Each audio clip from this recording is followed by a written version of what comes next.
computer, so I might as well just like build a gaming computer and knock out two birds with one stone. Yeah, probably a good idea.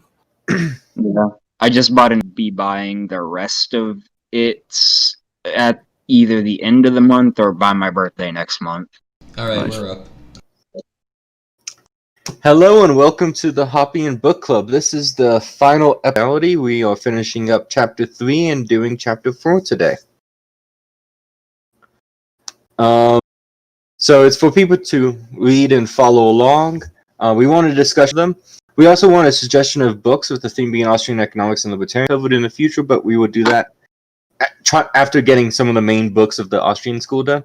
Next week, we are actually taking a break from actual books and going into an essay because of a suggestion, and that is on the social thought of Ludwig von Mises by Jeffrey Tucker before he left the Mises Institute.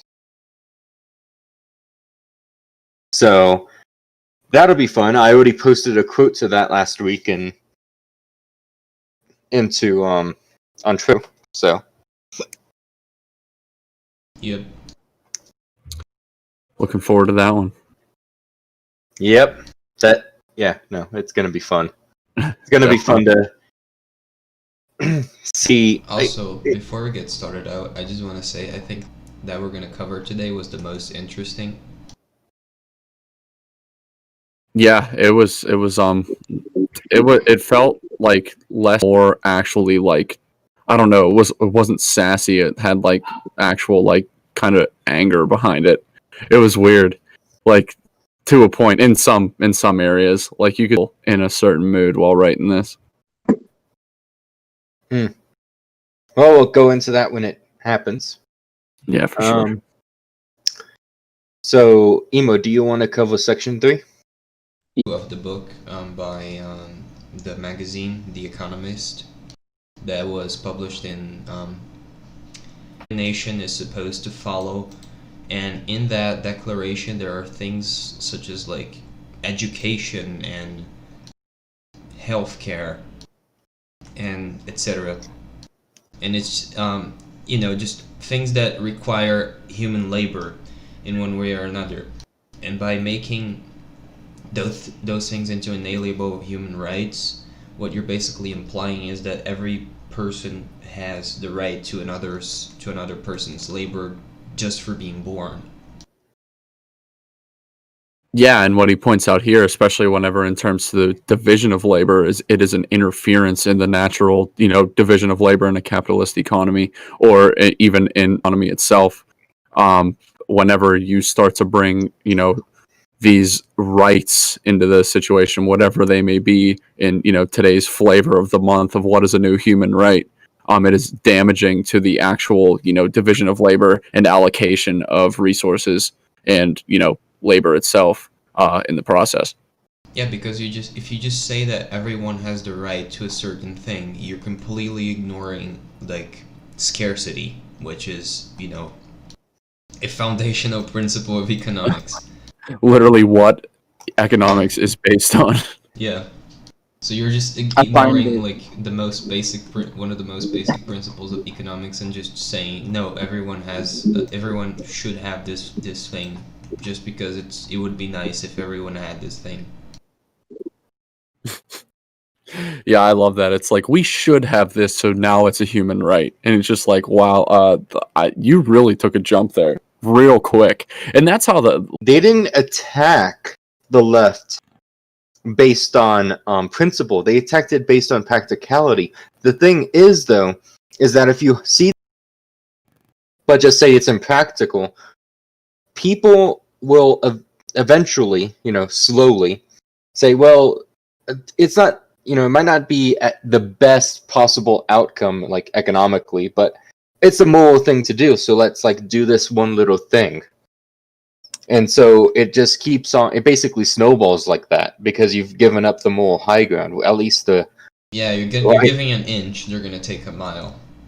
Yeah, that's how the left works, and it's why this is a little bit unrelated, but it's why I have a problem with this thing that I've heard my entire life, which is basically that communism is a good idea in theory, and it just doesn't work in practice, and that's like the only thing that's bad about it. And that's just such a philosophical like self-own to say that.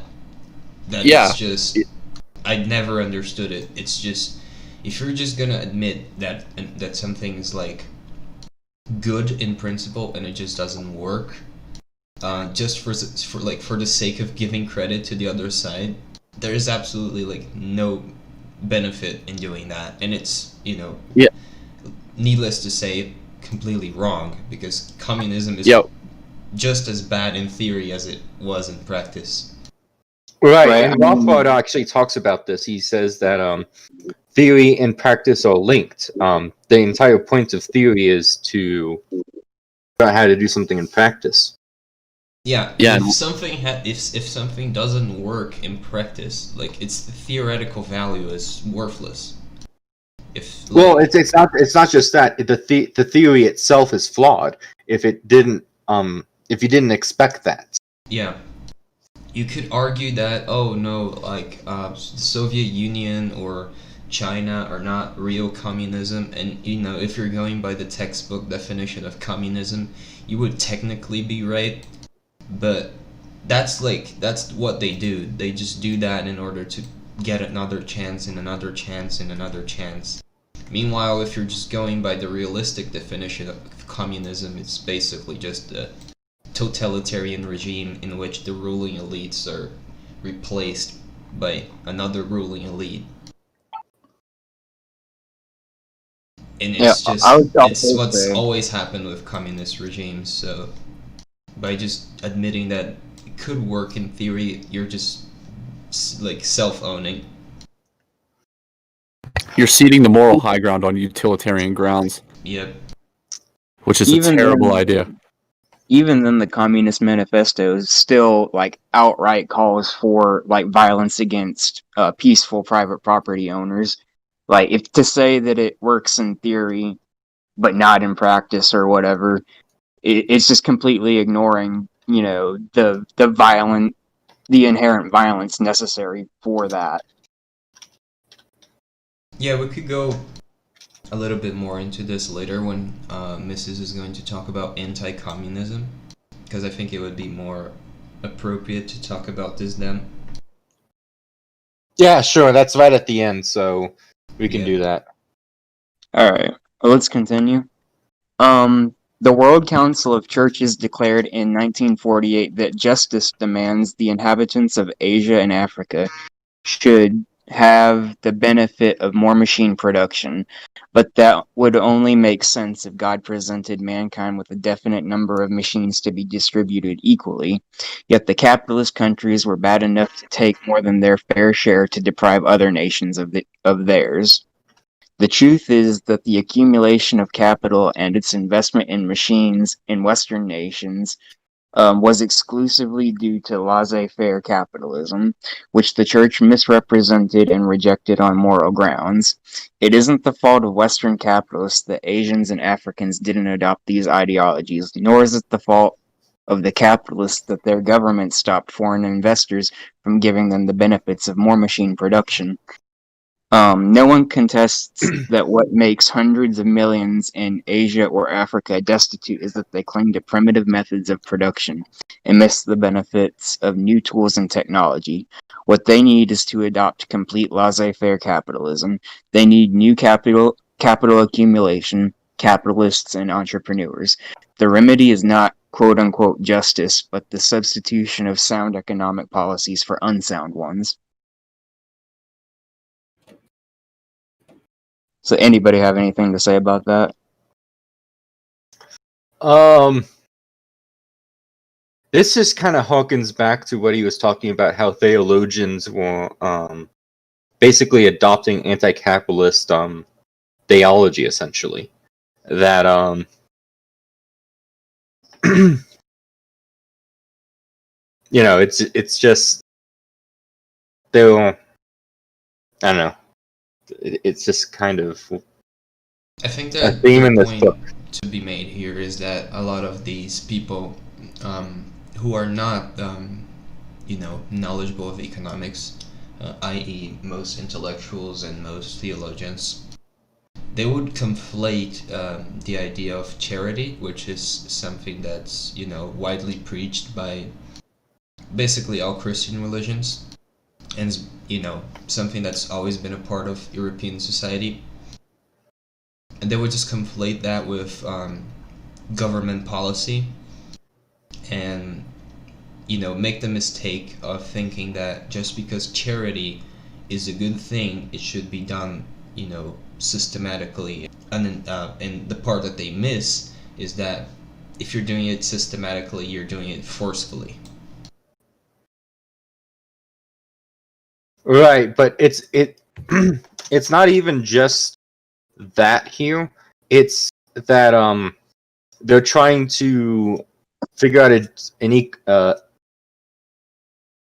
equal distribution of machine production and things like that, instead of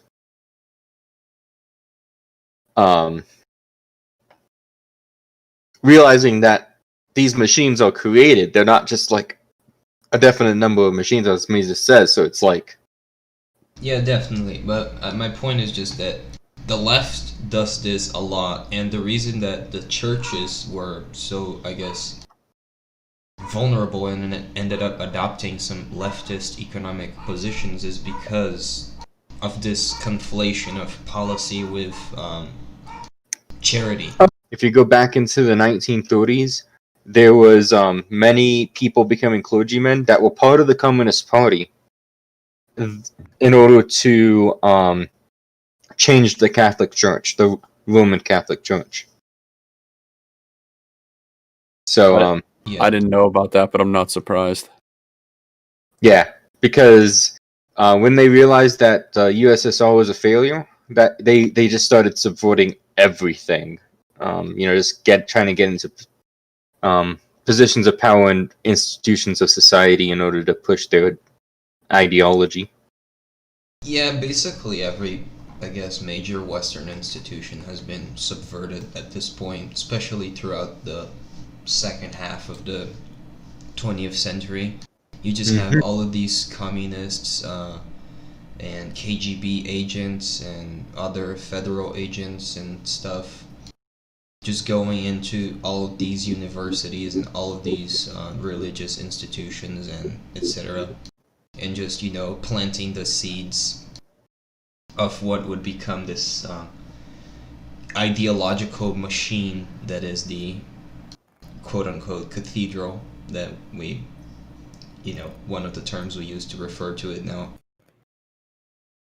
Yep, it's just, yeah. This subversion is I actually talked about in the last chapter, so we should get to that. Yep. I was also gonna say, if Mises were alive and wrote this statement today, he would be smeared as a racist because they would bring up colonialism and all the other accusations. Yeah, there are Of why a few other things nations- in this book that are, they're not even offensive. It's just the way that he words them is a bit. They would probably Yeah. not be the best way to word them today if you were to publish this, I guess, in the mainstream. But nothing he says is really offensive in the way that that most people would interpret it. He's not saying that, like, these people did this because of who they are. He's just saying that, these people did this and that's why they're not as well off as we are. Yeah, he uses the term primitive and things like that. Oh no. We're gonna have to cancel Mises. Mises. Oh, no. Cancelled. Who are we going to read now? Yep. I guess we can read Rothbard on MLK. Oh, yeah. Yeah. Oh, God. Oh, God. What have we done? They're pushing us towards Hoppe. That's all. They cancel Mises. They cancel Rothbard. They try to cancel Hoppe, but he is eternal. Yep. All right. Alright, moving on. It wasn't vain disquisitions about vague justice that raised mankind's standard of living, but those deemed rugged individuals and exploiters. The poverty of backwards nation is the result of their policies of expropriation, discriminatory taxation, and foreign exchange control preventing investment of foreign capital, while domestic policies preclude the accumulation of indigenous capital. Those rejecting capitalism on moral grounds do not know what capital is, how it comes into existence, how it is maintained, and its benefits that come with its existence. That could have been the whole book. Literally, like, right there. Like, that last sentence is, like, so incredibly important. Yeah, I think this is why Austrian economics is so important, because you have Austrian capital theory, you have Austrian production theory, you have the Austrian theory of interest, and so on and so forth, that it actually allows you to have a framework to see what capital is and how you get more capital. It's not just like numbers on a spreadsheet that people who believe in aggregate demand would. Yeah, and tell you. like how capital forms is so important to like understanding how this actually works. And it's like such a veil that lifts whenever you realize that this isn't shit that just like comes out of nowhere. This is a process and something that has to be there has to be the right, circumstances and the right people, and having that form just, because of entrepreneurs, because of firms, whatever, is such like it's so, I can't even describe it, but like the people think that capitalism is just like greed or something like that, or like they look at the ultra rich and think that they stole something. If they understood, Austrian capital theory, or even read about it once, there's no way they could justify, what they say as the caricature of capitalism that they have. There's no way. Yep. Yeah. Or maybe I'm giving them too much credit. Well, it depends. If they're just ignorant, then you would be correct. But if they have ulterior motives, anything like that, then you can't. Yeah, like I said, might be giving them too much credit on like their interests are outside of what is actually true, and they want to change that process, run their own more than what actually exists.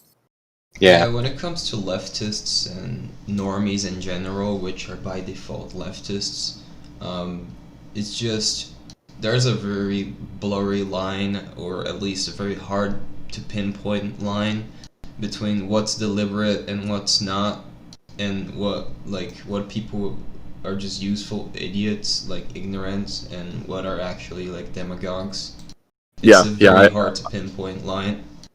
I agree. No, I agree. It's hard just because I don't know, because I've been in this shit for so long too, but also, like whenever you like read like, the theory of money and credit, like even just a little bit of that book, I mean, it's just Right. like it's such like a veil lifter. It would be hard for me to even lie about it. You know what I mean? Right. But I'm also not, trying to be dishonest for the sake of it. So whenever I'm talking to normies about economics, I always have to grasp for utilitarian arguments. Yeah, just always. Because you can't just start at a foundation and explain from there. Because they'll just be like, that's theory. I don't really care about like what the textbook says. I want to know like how things work in the real world. I'm just like, but that is how things work.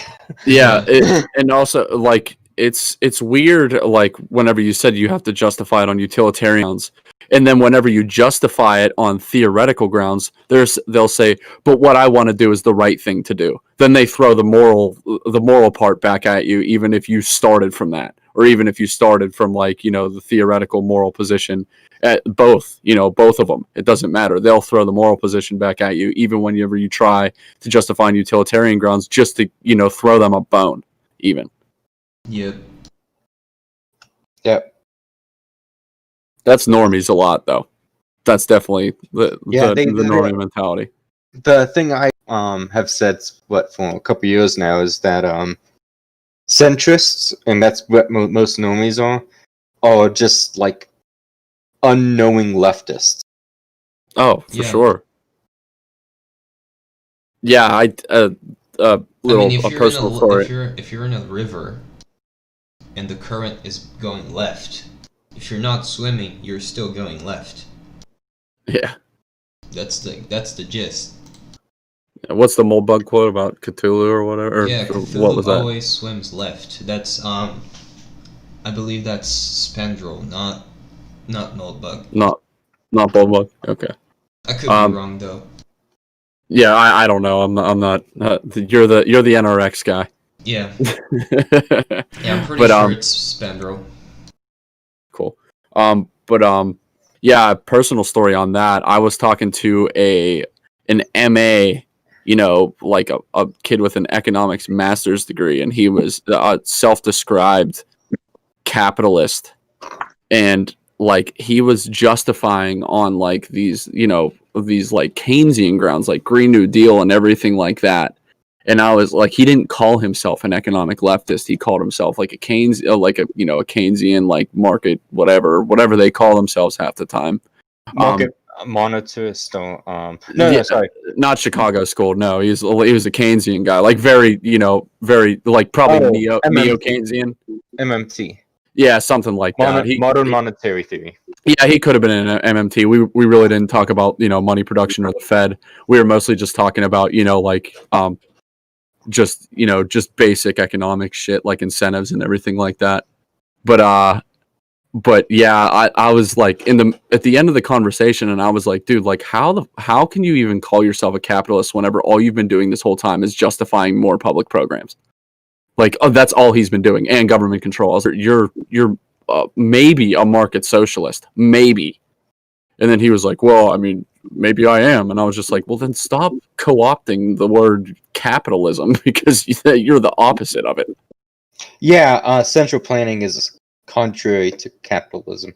Yeah, literally. But, just because they'll let you own a house, they'll still call themselves capitalists.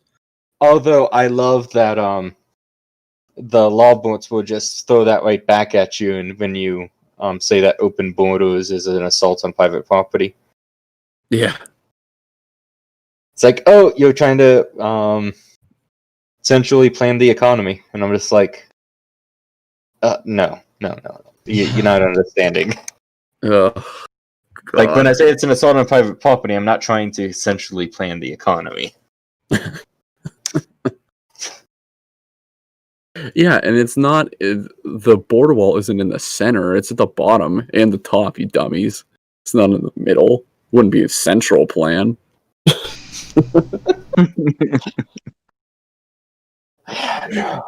That's top and bottom planning. Dummies. Yep. Anyway, let's go. Let's move on. The only source of generation of additional capital goods is saving. If all goods produced are consumed, no capital comes into being. But if consumption lags behind production, and the surplus of goods produced over goods consumed is utilized in further production processes, these processes are henceforth carried out by the aid of more capital goods. All capital goods are intermediary goods, stages on the road that leads from the first employment of the original factors of production, i.e. natural resources and human labor, to the final turning out of goods ready for consumption. They are perishable and sooner or later worn out in the processes of production. They must be maintained and replaced. If all the products are consumed without replacement of the capital goods, which have been used up in their production, capital is consumed. Further production will be added only by a smaller amount of capital goods and will therefore render a smaller output per unit of the natural resources and labor employed. To prevent this, one must dedicate part of the productive effort to capital maintenance and to the replacement of capital absorbed. Capital is not a gift from God or nature. It is the outcome of a provident restriction of consumption on the part of man. It is created and increased by saving and maintained by the absence of dissaving. I love the term usages- dissaving. Yeah. Same. Because it's literally the opposite of saving. Like that, it's such a good word for it. It is. Yeah, like you'll see everyone else call it, consumption or something, or what would be an alternative to the word dissaving. You know what I mean? Like I guess that consumption's the only one that really in my head. Yeah. Yep. But yeah, dissaving is a great way to. It like makes you feel guilty. Yeah. it's a guilt trip. I need to be saving, but I'm not, which is Yeah. currently what I'm doing building this computer. I'm buying a cup of coffee. I am dissaving right now. Yeah. No, emo. Buying the computer is a good investment. Oh yeah, it's going to help out a ton. You're It's just investing in a these- labor-saving device. I am. Kyle Yep. advocating for dissaving for later No, it's capital it's- production. For later capital formation. I don't know what's going on. It's investment. Yeah, there we go. Not a malinvestment. Yep. No business cycles at Emo's house.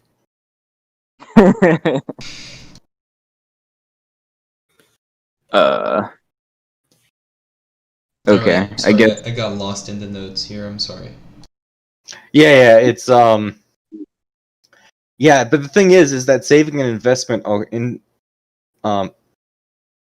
intrinsically tied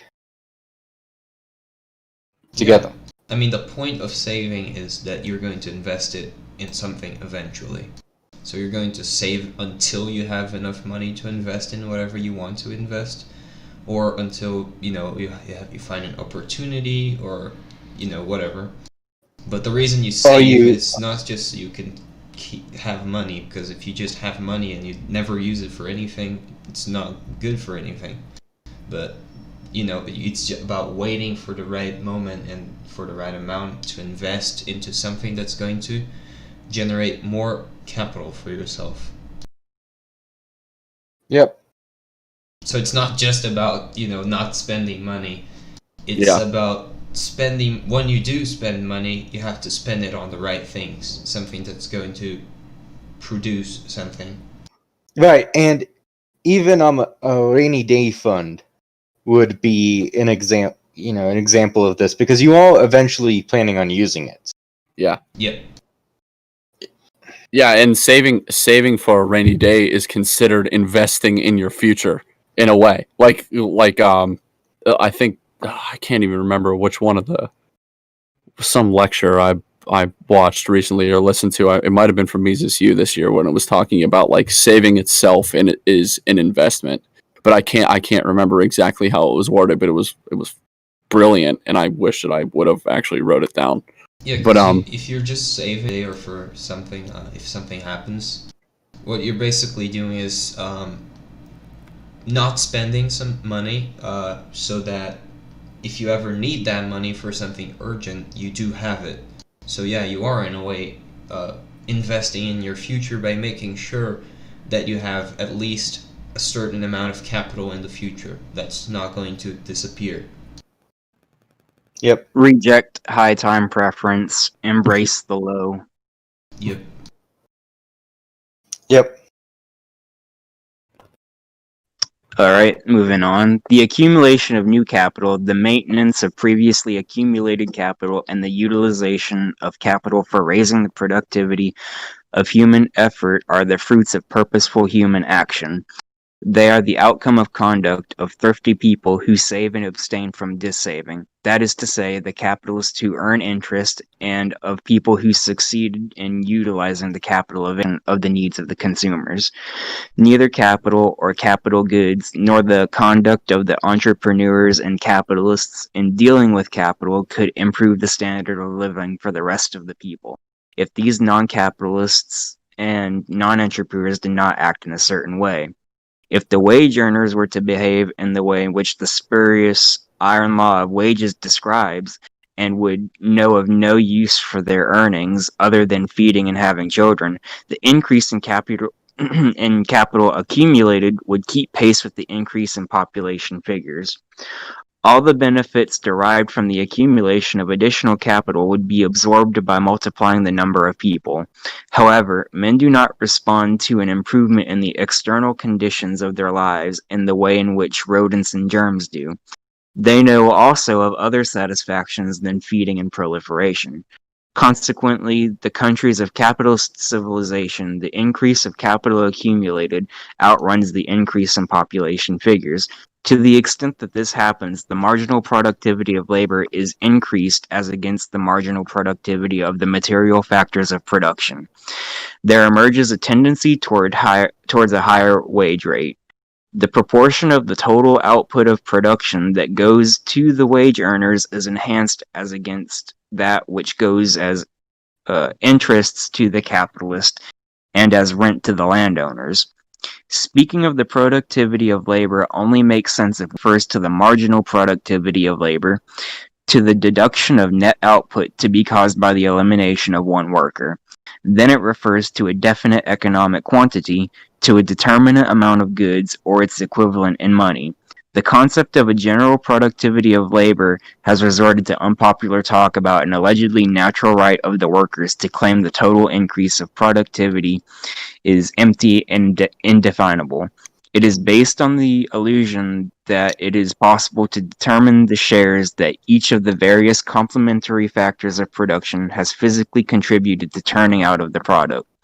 If one cuts a sheet of paper with scissors, it is not possible to ascertain the outcome to the two scissors or to each of the two blades and to the man who handled them. To manufacture a car, one needs various machines and tools, various raw materials, and labor of various manual workers, and first of all, the plan of a designer. Nobody can decide what quota of the finished car is to be physically ascribed to each of the various factors, the cooperation of which was required for the production of the car. Yeah, so basically what he's doing in this section, this paragraph, at least in the first part, is basically he just debunked Malthusianism, or at least explained why Malthusianism doesn't apply to reality. Is everyone familiar with Malthusianism? I've heard of it. I've heard of it as well, and I can't recall the details. I know Okay, nothing so- about it. Yeah, I'll just give you a brief explanation. It's pretty simple concept.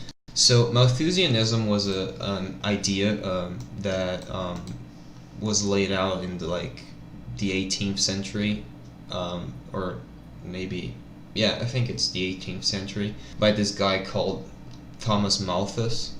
And it was the idea that population growth is exponential, but the production of resources, and specifically food, is linear. So the growth of food production is linear. So there would be eventually something called the Malthusian catastrophe, which is when the population growth would surpass the production of food, and then people would start to, die en masse because there wouldn't be enough resources, and everything would, go to chaos. Obviously, this was wrong, but it didn't take long for this idea to be discarded, but it was actually surprisingly still adopted by a few intellectuals and it was there was later some like people developed like neo-Malthusianism or something, which was based on this idea. It's a concept that's really very evidently wrong, just throughout history. Shortly after you had the Industrial Revolution, and now the production of food is barely a concern at all. We have way more food than we actually need. And but yeah, what Mises explains here in this paragraph, which is somewhat related to this topic, is that people aren't using capital to feed themselves and feed their children. They're using capital to increase production, and that's why the amount of things that we're able to produce is able to stay ahead of the population growth. And that's important because I guess it also emphasizes the importance of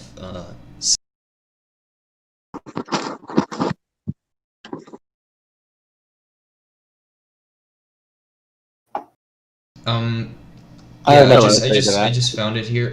There was later people, some people came up with neo-Malthusianism, which basically advocated for human population planning, which was to ensure that the Malthusian catastrophe would never happen by controlling population growth. But we see that with capitalism, we have a production that increases at a faster rate than our population growth. So to us, only when you don't have capitalism is you're not able to produce as much as your population is growing.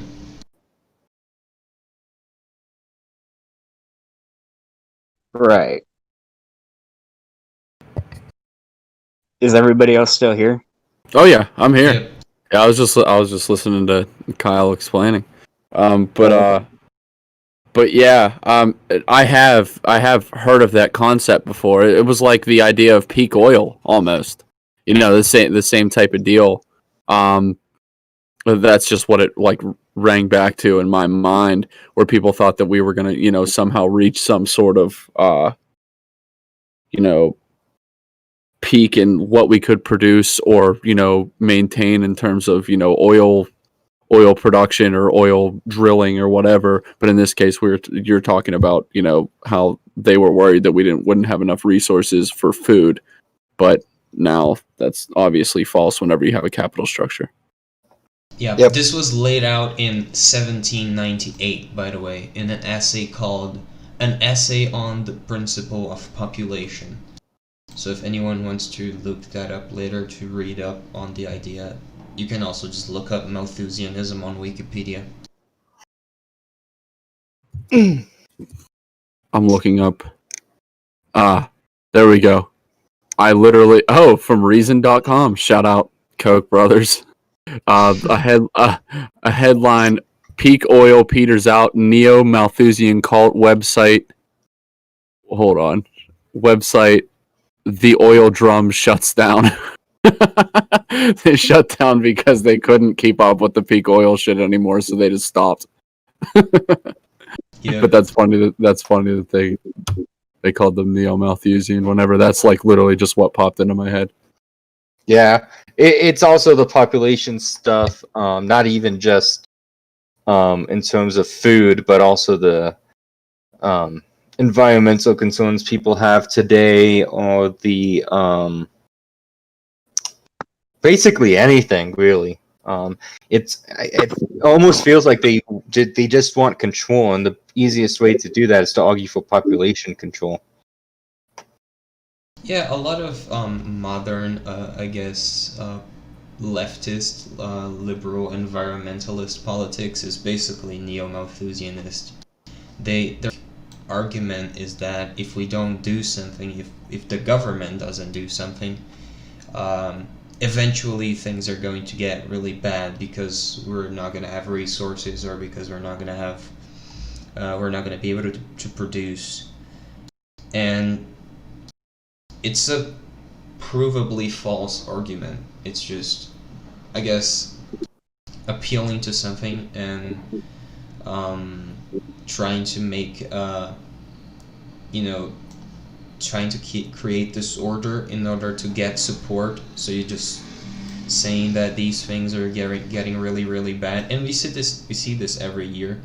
You have all these like media outlets talking about how oh, if we don't do anything about the environment, the world is not going to exist in 2 years, and that publication is from like 10 years ago, and we're still here, right? They do this a lot, and if you just go back to where this started, this basically, the whole environmentalist thing started with a few publications from intellectuals at the Club of Rome, which is an organization by the Rockefellers. And in those publications, they said that I forgot the name of the book now. I can look it up in a little bit. But it basically was like a plan, a political plan for the 21st century. And in it, they basically said that they needed to like find an enemy that the whole world could rally against. And by rallying against, we would have political power through popular support to get things done. And the book suggests that making everyone worry about the planet would be a good way to get political support in order to get, to transform it into political power. So that's like where the foundation for all this climate crisis thing is. It's just trying to create something that's going to make people desperate, and so you can turn that into political power. It is not a coincidence that every single socialist or communist that I know is a climate change doomer. Every single one. And even the ones that aren't the population, we have too many people types, like the ones that aren't talking about like, oh, we can't keep having kids, blah blah blah, we don't have the resources, or everyone's carbon footprint's too high, we need to stop having kids. Like, they all are like their whole point is that capitalism causes pollution, capitalism's killing the planet. Oh, what's your alternative? Obviously full communism. Like, it's just like, it's such an obvious ploy that I can't believe that. Well, I can believe that like normie progressives fall for that kind of shit all the time. But I mean, nothing surprises me anymore with them, to be honest. They're leftists themselves, so who cares? Right, but it's not just because it's not like the normies are just leftist by nature or something like that. They're being taught this in schools. Oh yeah, absolutely. Yeah, I heard it. I went to an American public school from 2008 to 2012. Well, high school from 2008 to 2012. Like, it's in there. There were I don't think there was any of my teachers who didn't at least bring it up once or twice. Yep. I was one of the ones that I was one of the first classes as well that didn't have an O in the class. I was 1-2 as well. Okay, so I looked it up on Wikipedia so I could give you guys the right names for everything. So it's if you just look up the Club of Rome on Wikipedia, you're gonna find this.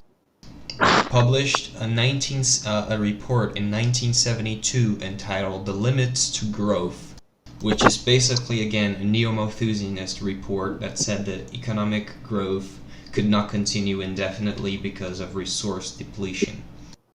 And then they published another report, another book in 1991 called "The First Global Revolution." And these books are the foundation for the whole climate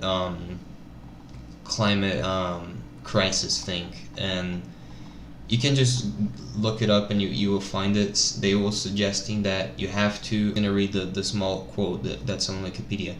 Because of the sudden absence of traditional enemies, new enemies must be identified. In searching for a new enemy to unite us, we came up with the idea that pollution, the threat of global warming, water shortages, famine, and the like would fit the bill. All these dangers were caused by human intervention, and it is only through changed attitudes and behavior that they can be overcome. The real enemy then is humanity itself. So the idea here was essentially to plot humanity against itself in order to justify humans being further controlled by the state. That's so genocidal. Yeah, also, I looked this up on Wikipedia, and I just now realized this. So I'm just gonna say this because I literally just noticed. The name of David Rockefeller has been redacted from the Wikipedia page. It's not here anymore. He co-founded the Club of Rome in 1968, but his name is not on the Wikipedia page anymore. Surprise, surprise. It just says here, the Club of Rome was founded in 1968 by Aurelio Petke. I don't know how to pronounce this. And Alexander King. It doesn't mention David Rockefeller anymore. Amazing. Yeah. That's funny. That's crazy, That's actually. funny. Like, that's insane. Yeah. That's literally whitewashing history. Well, I mean, that's just what they do. Yeah, I mean, but that's such a like, a lot of people aren't going to think about that, but Kyle, who's pretty well versed in the power dynamics of he wrote that paper on who actually runs shit. Go to his Twitter, read that great paper. Yeah, I'll show you, bro. blog. I'll show you, bro. Don't worry, I got you. But I mean, like, that whatever they that's a great example of like somebody who was right there at the forefront, and then just like Wikipedia is one of the most popular resources in the world for research. Just like, even though you weren't supposed to cite it back in the day, you at least got the gist of things, and you were able to find other resources that weren't Wikipedia. But like, a lot of people use that as a primary source just for like basic information, just like going there and seeing like, oh yeah, I heard about this, let's see what it's all about. They don't see that there's a Rockefeller on the name, even though he was one of the co-founders. I mean, I'm not surprised whatsoever, but you can see how easy it is to game this shit. Right. And I remember AOC's Green New Deal had a bunch of things that related to poverty and universal health care and all that. And I remember Tom Woods saying that if you believe the world was going to end in 12 years unless the Green New Deal went through, you wouldn't put all this stuff in there. Because you would just be focused on, keeping the world from ending. But this viewpoint of these problems can't be solved in their own terms. They all together. It kind of just explains why you'd make a Green New Deal that has like public health care and stuff. Yeah, like and I've seen like Lou Rockwell, Tom Woods, and Dave Smith have all made that point countless times, especially during the Democratic debates, which feel like 20 years ago. Yeah, they really do. But like, yeah, with Lou and Tom's like dissection of the Democratic debates, and then Dave's same thing, where it's just like, if climate change is the crisis that they claim it is, like the actual apocalyptic event in less than 15 years, why are we talking about racial justice and economic, reform? What are we talking about? Like free healthcare and shit like that. Like, okay, economic reform in terms of like, stopping pollution by factories that we depend on as an economy or whatever. But like, why are we talking about like police reform when we're all going to die in 15 years? They claim that even these things are going to disproportionately affect minorities. So that's The end of the world. That will get people to support your cause. If everybody's dead, then then like what? Like No. I know. Meteor. I know, but I've seen articles saying that, and it's just like, well, yeah, I've seen that climate change affects poor communities, which in America are mostly The South. people of color or whatever. Yeah. Are disproportionately affected, but it's just like, okay, so now they're bringing in one of their popular things into their other popular things to just try and mesh them together into some form of like shit sandwich. But it but yeah, it's just funny. Like, why are we talking about anything else? Why? Like that's how you you can justify that a priori that they're full of shit. Deductively, you can absolutely say that they're full of shit just by following their train of logic and just saying that, like, okay, like they say this is a doomsday event. They're not talking about this constantly. They are full of shit. That's it. Yeah. So, meteor to strike Earth and kill all humans. Blacks and women most affected. and man, look. If we're all getting getting the blazing sun on us, and it's just gonna get super hot, they have melanin, so like we're toast. yeah. I'm the first one to go. I'm white as shit. Yeah. Right? And the crazy thing is that the thing with global warming, let's say even if it is true, all it's going to do is change advantages between different lands. So farmland is going to be more northern and southern instead of closer to the equator. Yeah. It's just going to be just a realignment. That's really all it's going to be. What you would need the free market to be able to cope with. To be able to allocate properly, absolutely. 100%. Central planning will do the opposite of what they want to actually, for the best effect, obviously. But they're not interested in the best outcome. They're interested in the outcome that they want. Yep. Yeah. It's just, yeah. Even accepting global warming, it's like, changing the degree by like 1 is not going to massively destroy everything. It's just going to realign a few things. Also, when things get warmer, fruits get bigger. Nice.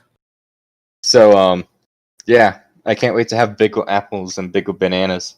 Shout out to plums, rated fruit. I don't like plums, so you can have all the plums to yourself. Sick. Down. I love apples, so we're straight. White pill.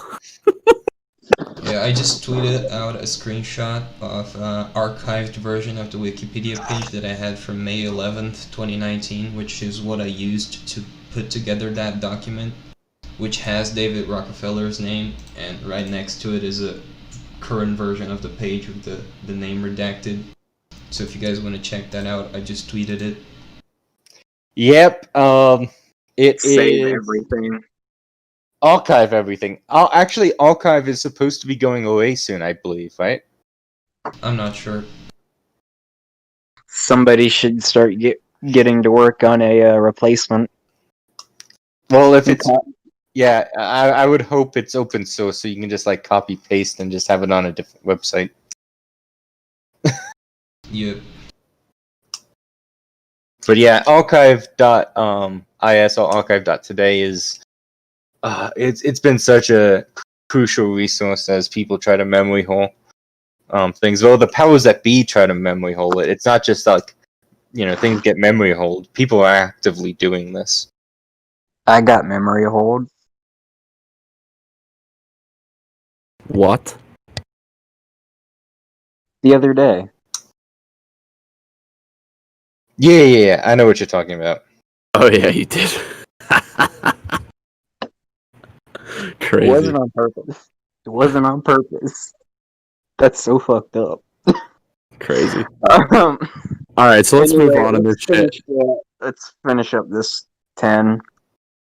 That the increase in wage rates does not depend on the individual worker's productivity, but on the marginal productivity of labor, is demonstrated by the fact that wage rates are moving upwards also for performances in which the productivity of the individual has not changed at all. A barber shaves a customer today the same way his predecessors used to shave people 200 years ago. A butler waits at the table of the British Prime Minister in the same way in which one's butler served Pitt in Palmerston. Don't know who those people are. But anyway, in agriculture, some kinds of work are still performed with the same tools in the same way in which they were performed centuries ago. Yet the wage rates earned by all such workers are today much higher than they were in the past. They are higher because they are determined by the marginal productivity of labor. The employer of the butler keeps his man from employment in the factory and must therefore pay the equivalent of an increase in output which the additional employment of one man in a factory would bring about. It is not any merit on the part of the butler that causes this rise in his wages, but the fact that the increase in capital invested surpasses the increase in the number of hands. All pseudo-economic doctrines which depreciate the role of saving and capital accumulation are absurd. What constitutes the greater wealth of capitalistic society as against the smaller wealth of a non-capitalistic society is the fact that the available supply of capital goods is greater in the former than in the latter. Where it has improved the wage earner's standard of living is the fact that the capital equipment per head of the men eager to earn wages has increased. It is a consequence of this fact the ever-increasing portion of the total amount of usable goods produced goes to the wage earners. None of the passionate tirades of Marx, Keynes, and other authors could show a weak point in the statement that there is only one means to a rise in wage rates rising permanently, and for the benefit of those eager to earn wages, namely, to accelerate the increase in capital available as against population. If this is unjust, then the blame rests with nature and not with man.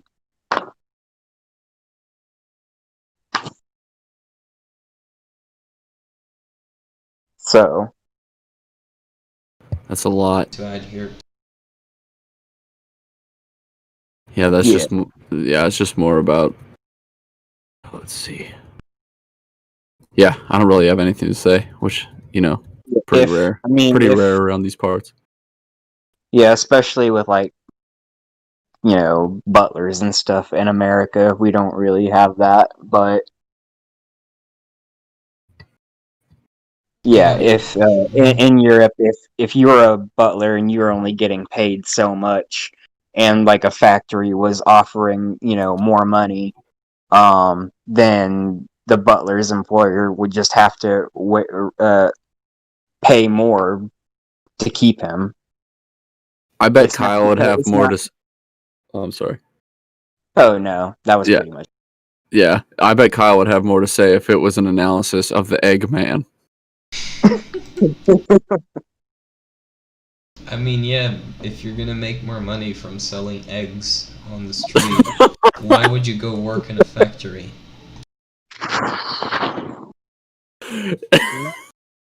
That's so weird hearing in America that about egg salesmen. I just go to Don't the you guys store. have milk salespeople though?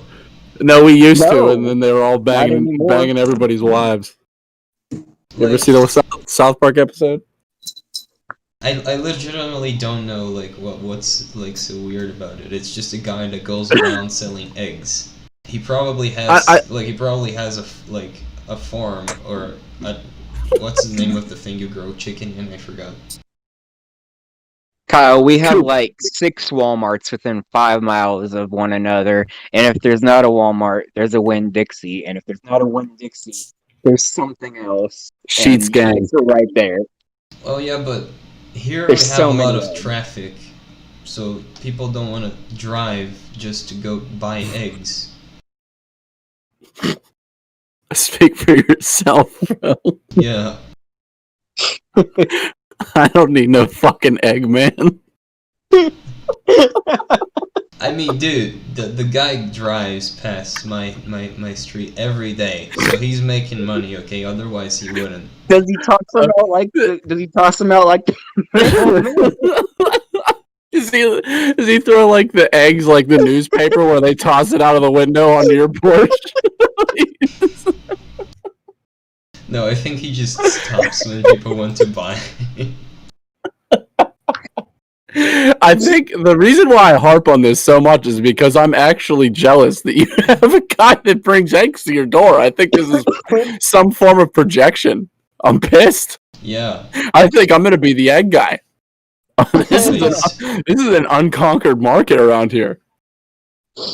Just buy a motorcycle and like strap a fridge to it and just fill it with eggs. Yeah, I'm the egg man now. I'm gonna start my plans tomorrow. Do you have anything to add about the Butler scenario? And anything else at the end of section? Really, no. Yeah. All right. So section 4, it is titled "The Bourgeois Prejudice of Liberty," which somewhat ties into Colton and I's other stream a little bit about the dissection of the Marxist paper that against bourgeois science. We tend to encounter this issue a little bit. But all right, so the first quote that I got from this was, "The history of Western civilization is the record of a ceaseless struggle for liberty. Social cooperation under the division of labor is the ultimate and sole source of man's success in his struggle for survival and his endeavors to improve as much as possible the material conditions of his well-being. But as human nature is, society cannot exist if there is no provision for preventing unruly people from actions incompatible with community life. In order to preserve peaceful cooperation, one must be ready to resort to violent suppression of those disturbing the peace. Society cannot do without a social apparatus of coercion and compulsion, i.e., without state and government." This was the first time I read a quote in this book that I agreed with and disagreed with at the same time. So, I mean, he has a very good grasp of the nature of social order and that there does need to be some form of suppression of those who are acting antithetically to the social order. But his use of state here is the thing that I disagree with. Obviously, me being an anarchist and Mises being not one. Yep. But yeah. Does anybody else get really irritated whenever ANCAPs say that they're against governments? That really, Yeah. that really, because anarcho-capitalism is private governance. Private governance. What does governance mean? A government. I'm so Yeah, tired. I'll just say that my only problem with Mises is with the beginning of the section is that he used the word state. Yeah, And literally. That's the only problem I see with it. Like, I don't disagree at all that, society needs an organization or an institution which has coercive power.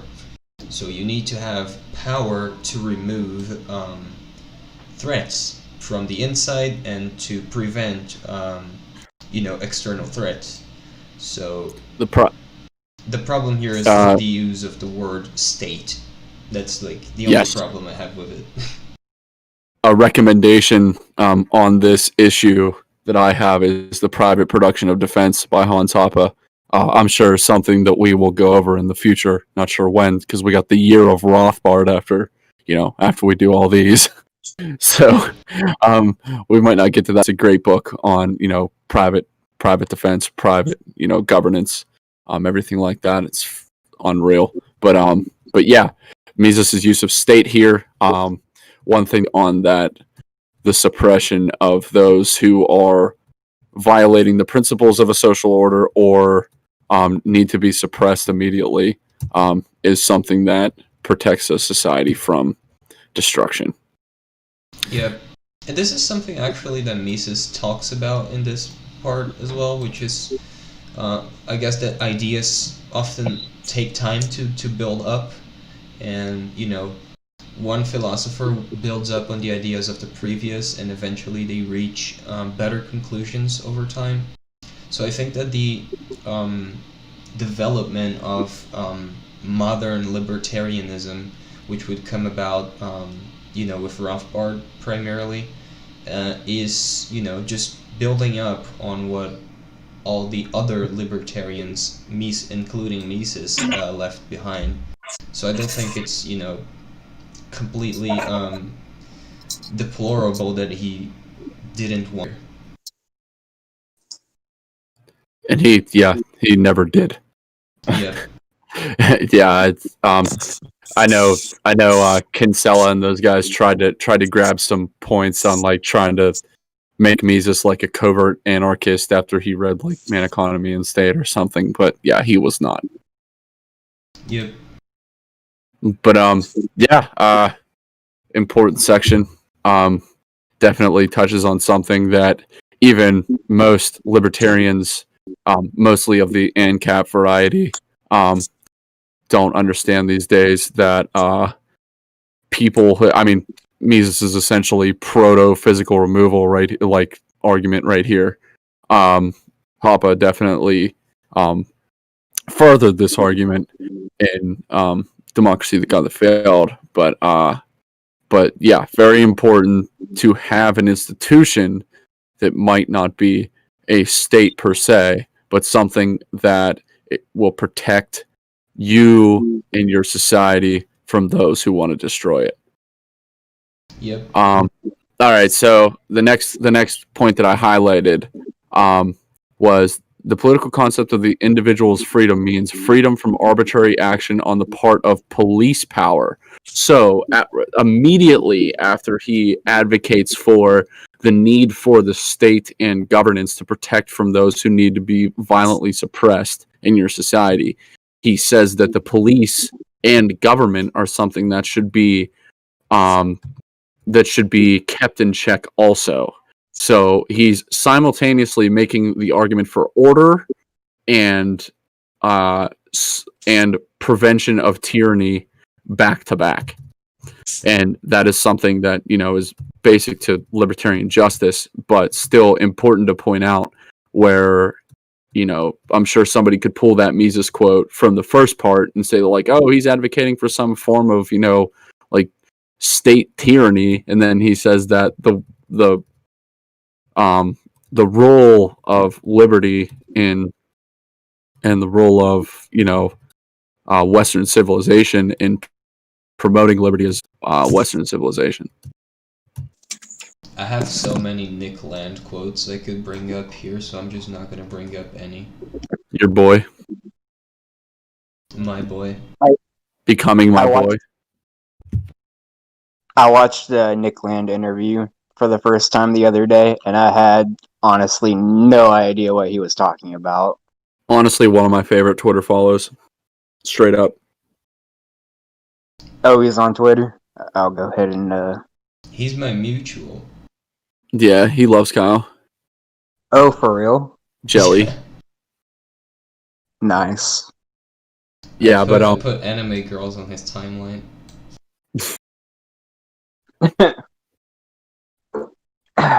Can we do a stream sometime on the rise of the anime right?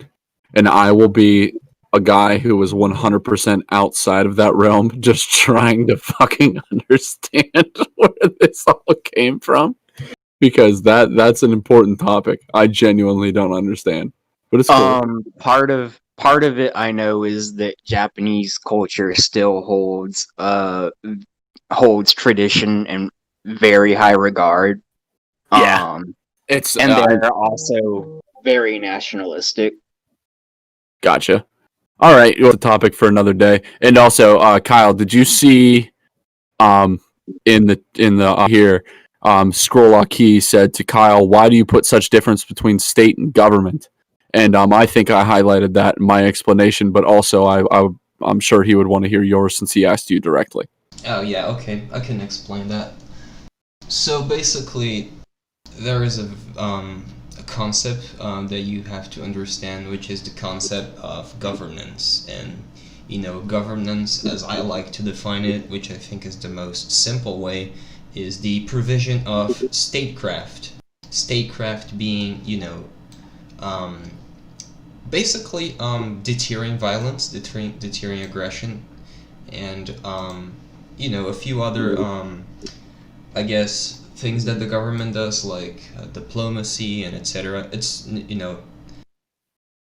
statecraft is basically what the government does at the moment. The government does a lot more at the moment that it doesn't necessarily, that in my opinion it shouldn't do, but it still does the basic things that every government should. And those essential things, which are the principles in which government exists upon, is statecraft. So the difference is you can have private government, and if you go on my blog, you can read about the ideas of private government there in more detail than I can give now.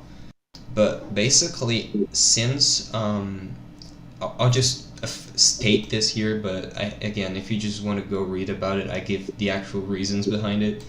There is a demand for statecraft, and since there is a demand for statecraft, there is a demand for government.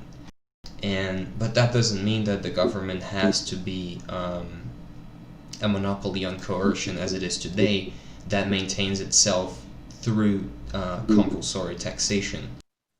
Since there is a monopoly, given that the government provides the services that people wanted to provide, people would be willing to pay for it voluntarily. And that is the idea of private government, is essentially substituting the state with an entity, a private entity, that is responsible for providing statecraft. So you just take the concept of government and you basically substitute the state with a company or something of the sort, a private entity. It's basically, and it's where you arrive at this, I guess, neo-reactionary idea of, I guess you could call it neo-cameralism, which is the term that Moldbug used. You can also call it anarcho-monarchism, which is ways it can manifest in, the nation being your backyard or the land that you own, or being an entire country that belongs to a king. But it's still different from a dictatorship, because the king actually owns the country. It's his private property. So, it can manifest in various different ways, but at the end of the day, it's a private government because it belongs to the ruler. And that's basically the difference. When you get into post-enlightenment, at the end of monarchism, the rise of republicanism, and it's worth mentioning that even ideologies like communism and fascism are still republicanist, because the nation still belongs to the people in them. They don't belong to a person or to a group. They are not the private property of anyone. The nation is considered public property. And, that's one of the similarities between democracy, communism, fascism, etc. And that's what differs it from, that is the primary philosophical difference between all of these things and monarchism. I think that's the best argument for fascism being left-wing. I don't agree with that, because I actually agree with Paul Gottfried's assessment. But that is one thing, that is probably the best argument for fascism being a left-wing ideology. Yeah, here you're getting into a different conceptual of left and right wing than literally everyone else. I had a tweet a few weeks ago that you retweeted, Kyle, about government state still being a form of government. And I can't remember what exactly I said, but I was looking for it for a good minute just now, and I can't find it. Yeah, but so I hope that answered your question. Maybe it wasn't exactly what you asked, but I just think there's an important distinction to be made. When I think of state, I'm thinking about publicly owned government. And when I say publicly owned, I don't mean publicly controlled, because you can have a fascist or communist dictatorship in which the government is controlled by a single person or by a small group of people. But legally speaking, talking about the philosophical foundations of that regime, it's still a publicly owned nation, a publicly owned government. And that is what the state is to me. Because when you have the idea of publicly owned government, i.e. state, you basically have the idea that everyone is an inherent owner of the government in some way. Thus, everyone is responsible for financing it, and that's how you arrive at the idea of compulsory taxation. Because no one, just because you're saying, oh no, this is a republic, that the nation belongs to all of us, you didn't agree to that. That's not a contract. So it's still compulsory. So that's the primary distinction that I would make. Hopefully that answers the question.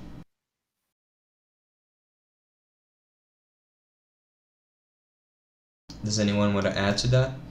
No, that's good. Really, what I try and stress all the time is, like, especially among like ANCAPs, libertarians, a lot of the newer types think that we're against governance, or that we're, even though we're methodological individualists, that we are like atomistic individualists, where like your house is your house, and that any other form of association is some form of statism.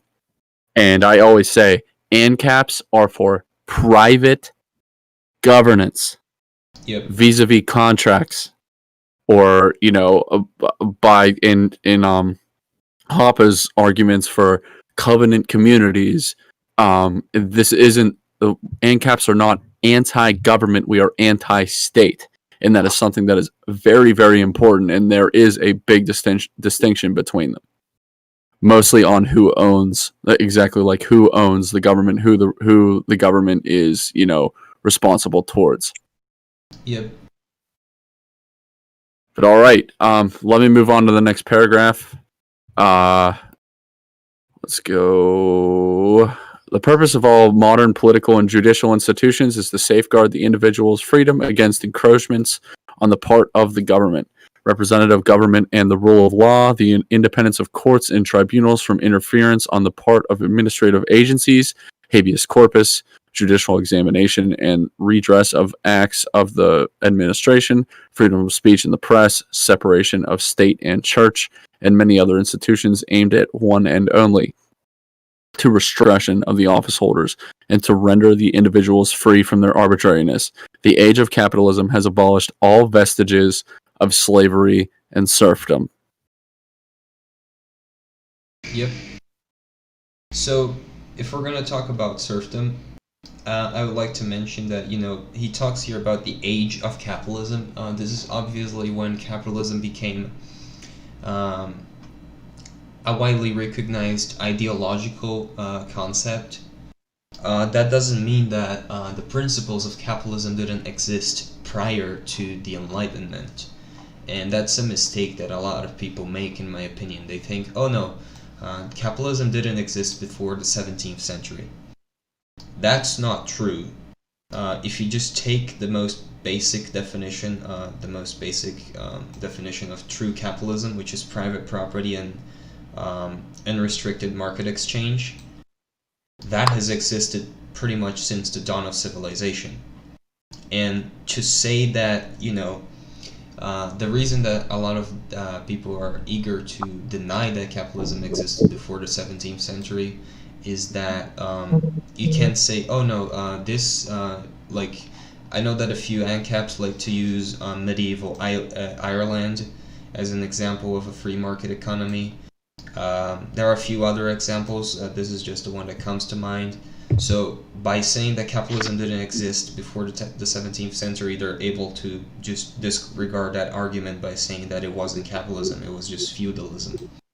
And there's a point to be made that feudalism was almost 100% capitalist. Feudalism was basically the closest we've ever had to a private law society, in my opinion. And I think Hoppe agrees with me because he has described it. He has written about feudalism before, and he says that if you remove the institution of serfdom, which existed throughout feudalism,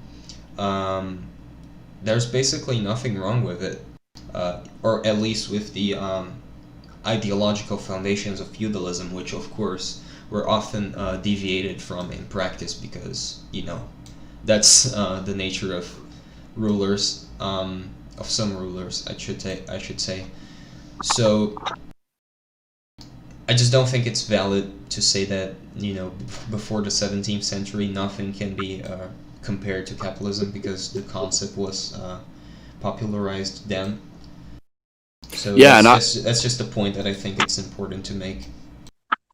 yeah, and I would agree with you that that Hoppe would agree with you there, where he has he's made the argument or something close to it that feudalism was the closest that we have had to a fully private law society in history. Yep. And so, I mean, Mises here, being an Politan liberal, would probably disagree. But a lot of the things he lists here are, I would say, unpopular with, I would say, the NRX right, but also value Mises in terms of his other points. So it's funny that Mises talking about here how representative government, then like separation of state and church and like all that stuff is like something to be valued, and then everybody who's an NRX guy who was like, yeah, I like Mises a lot, but like his his cosmopolitanism gets in the way of a lot of his understanding of, well, and also the fact that he's a minarchist gets in the way of his Yeah, no, there's plenty here in this section I could disagree on. I'm just gonna make the brief mention of Whig historiography, which is the idea that history is always progressing towards freedom and equality, culminating in constitutional monarchies and liberal democracy. And it seems to be something that he agrees with here. So he's saying that basically we've been getting more and more free because of capitalism. And the rejection of this is one of the most basic things that every neo-reactionary agrees on. So it's if you're a neo-reactionary, you disagree with historiography, and you disagree that we are becoming more free throughout history. You disagree that liberal democracy means freedom because you disagree that liberal democracy is compatible with capitalism at all. So this is just a major disagreement that I have with Mises here, but it's not really pertinent to the whole point of the book, so I'm not gonna go on about it. Yeah, it's not. Yeah, it's something that I would disagree with too, and even like I don't consider myself a neo-reactionary. I'm just I'm still one of those just good old boy libertarians, but I don't agree with him either here at all. Yeah. Yeah.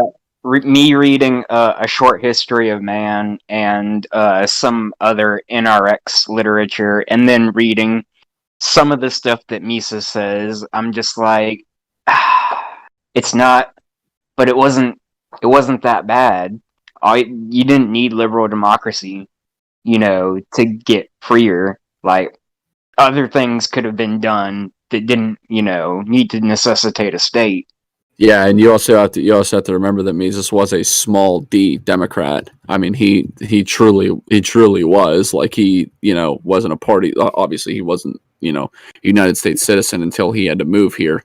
But he truly thought that democracy was a better form of government than any others in history, and that has to be taken into account here. Yeah. But all right, I can move on. Next paragraph. Also, in the countries of Western civilization. There have always been advocates of tyranny, the absolute arbitrary rule of an autocrat or of an aristocracy on the one hand, and the subjection of all the other people on the other hand. But in the Age of Enlightenment, these voices became thinner and thinner. The cause of liberty prevailed. In the first part of the 19th century, the victorious advance of the principle of freedom seemed to be irrevocable.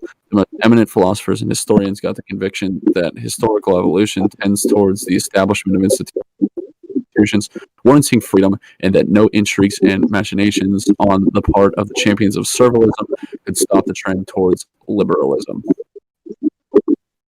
Yeah, so he talks about this very in like very shortly after this, but I'm just gonna bring it up now, just so we don't forget, and just so because it's important.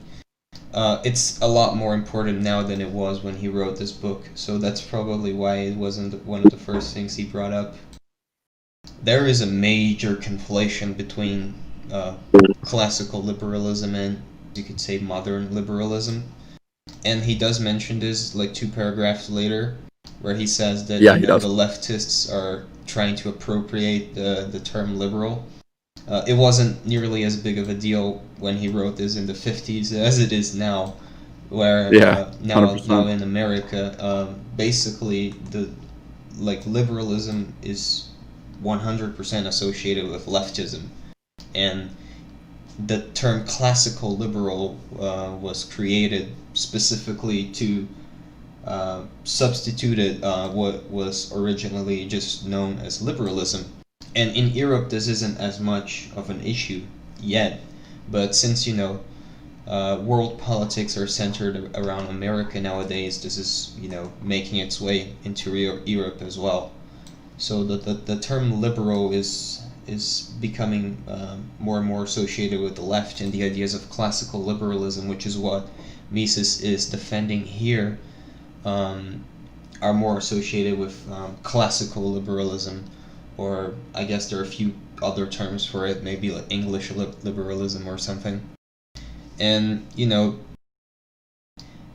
there is a thing where all of these, I guess, leftist authoritarians, if you take like the National Bolsheviks, the Strasserists, etc., and they have created this, the Tankies as well, the Stalinists et al. They have created this insult, I guess, liberal. They have coined. They have started using liberal as an insult. Yeah, I've seen that a lot. When the right-wingers and specifically neo-reactionaries, they have started using the term racist liberal, which is just meaning that, oh no, you are the same as a liberal, you're just racist. That's the only difference. And they are using the traditional meaning of liberal here. So they're saying that you are a liberal because you agree with the principles of the Enlightenment. So what they're saying here is that you are... basically what they're trying to say is that you are a degenerate, or you are a a capitalist. Yeah, it is funny. I've seen that a lot. Like, they just started calling Genorex types like racist liberals, and I was just like, what? Yeah. Yeah, it's just, I don't know. Like, what are you, a racist commie? While I will agree that, the Dark Enlightenment rejects a lot of the things that the Enlightenment popularized, we don't reject all of it. And personally, I think that the idea of rejecting something just because it was created, it was devised after the Enlightenment, is really dumb. I was watching a. Go on. Sorry. I was watching Charlemagne and Sutler's Lament interview Sargon on, well, not interview, but have a stream with Sargon about Moldbug. And he also said that he would like to see a synthesis of of Interrex and parts of the Enlightenment that just are more beneficial than negative. Yeah, I'm pretty sure Nick Land has written about this. I read it, but I'm not gonna be able to refer to it right now because he has like so many blog posts and stuff that I just not gonna remember where it's from. But he has talked about this, and he talks about specific ideas of the Enlightenment, which libertarianism is based upon, and he says that these ideas are not bad, that we just, the primary ideas that we reject from the Enlightenment are basically the idea of the state, which became more and more popular. Basically, it became gradually more popular after Hobbes, and especially after the Enlightenment. And we reject the ideas of egalitarianism. We reject, as I mentioned earlier, Whig historiography, and just these more, I guess, popular ideas of the Enlightenment, which is why we often say that the Enlightenment was a mistake. But there are some ideas that we agree on, and such as equality before the law, and etc., which are the ideas that would be the foundational principles of libertarianism. Okay. Which is why I say that even people who have become neo-reactionaries or even other things that actively reject libertarianism, such as Moldbug and myself, we are still libertarians at heart. And even though Moldbug will say that he isn't a libertarian anymore, he still is. He's not practically a libertarian because he advocates for completely different things than most libertarians are advocating. Same goes for myself. But if you're talking about principles and if you're talking about ideals, we still agree with 99% of the libertarian ideals. So yeah, and that's why we're obviously natural allies, and we can talk about all this stuff without being at each other's throats, because the neo-reactionary movement and Hoppeans in general, and even a lot of paleo-libertarians and Rothbardians, we have a lot more to agree upon than with even the people who claim to be the new libertarians, and that are on the left lib side of the spectrum, i.e. agorists, market socialists, mutualists, ANCOMs. Whatever the bottom unity types tend to harp on these days about who we should ally with. I myself find a lot more on the neo-reactionary end to even the auth-right end, depending on who it is, that I would choose to ally with and agree with much more than those people. Yep. And yeah, I don't call myself an ANCAP anymore. I don't even call myself Hoppean at the moment. I just go by neo-reactionary. Sometimes if we're just talking about ideals, I will call myself a neo-cameralist or an anarcho-monarchist. But I'm still here every week with you guys, or in the group chat. We all get along. We all share the same ideals. So yeah, it's just about. I think it's very important to stay together with people who, even if they don't agree entirely with you, share the same foundational principles of your ideas, because there is just so much infighting and so much disunity. Yeah, absolutely, and I can't even say that I'm not guilty of it. I mean, my Twitter is mild, my Facebook's the where I just constantly just shit stirring, but yeah, I know who to ally with and I know who to antagonize, but yeah, I mean there is a lot of infighting, but I mean I do know who my actual allies are, especially in the internet realm around here. Yep. It should also be stated that Hoppe is directly responsible for the NRX movement because of Curtis Yarvin reading him. Yeah, pretty much. So that's that's a good bit of where our natural allyship comes from. True. All right. Yeah. I mean, if you read, what was it? An open letter to a letter to open-minded progressives. Whenever he talks about that, or was that which essay was that where he talks about how he read Rothbard, Mises, and then Hoppe, and then that whole changed his whole perspective on everything. I really forget which one that was. I don't think that was open letter. It might have been A Gentle Introduction. I Yeah. haven't finished that one yet, but I'm pretty sure he said that. Yeah. Oh yeah, he did, definitely. I remember reading it. I just can't remember which essay it particularly was.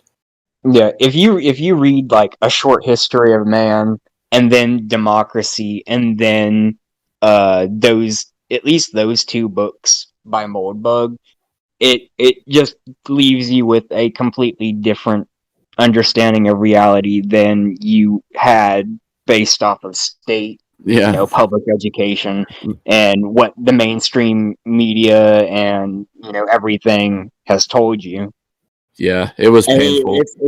It's really hard to unsee. Yeah, it was painful for me in college because like my literal like junior year when I really started diving into I have a political science degree with a history background or a history minor, and like simultaneously first reading Rothbard and Hoppe and then having to go to school in like some like ultra liberal university was like, it was painful on one end but also very enlightening at the same time. Like, it was crazy, the divides.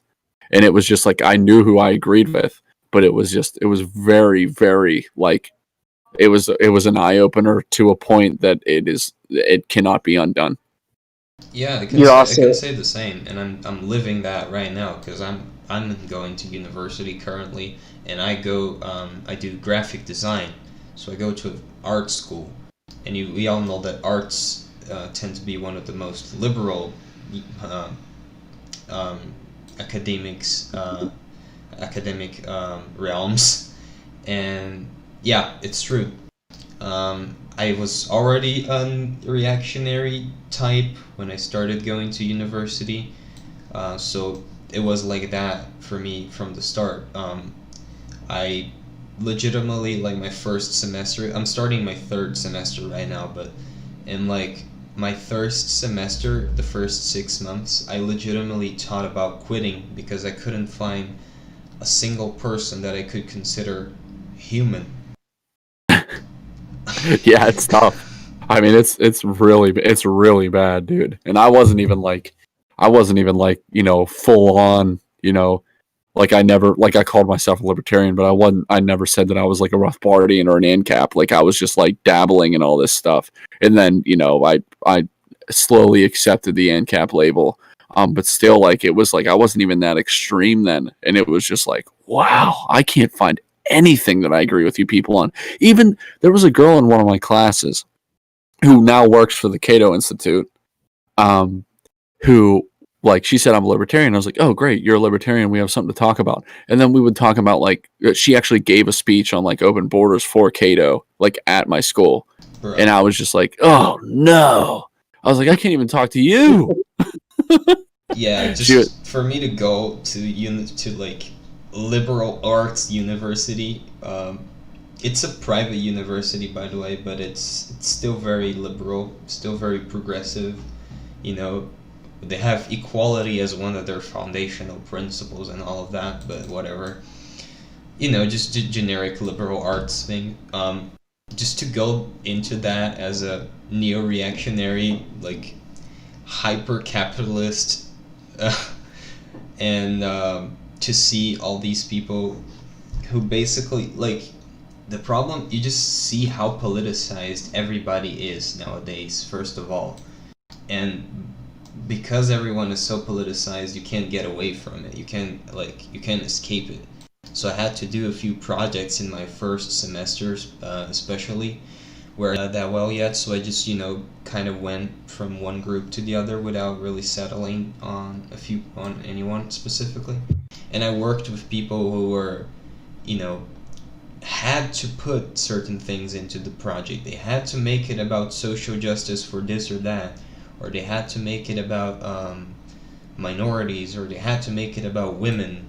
And we had this one project with this girl who had to make it about environmentalism, and that was when the whole Greta Thunberg thing was going on. So she had to make it about that, and she went and like talked positively about things like Agenda 21, and that was just like painful to be around. Wait, Kyle, did she prioritize black people in this? What do you mean? Climate change disproportionately affects minorities. Oh, no. The project was just about something else. It was about like thrift shops and stuff, I think.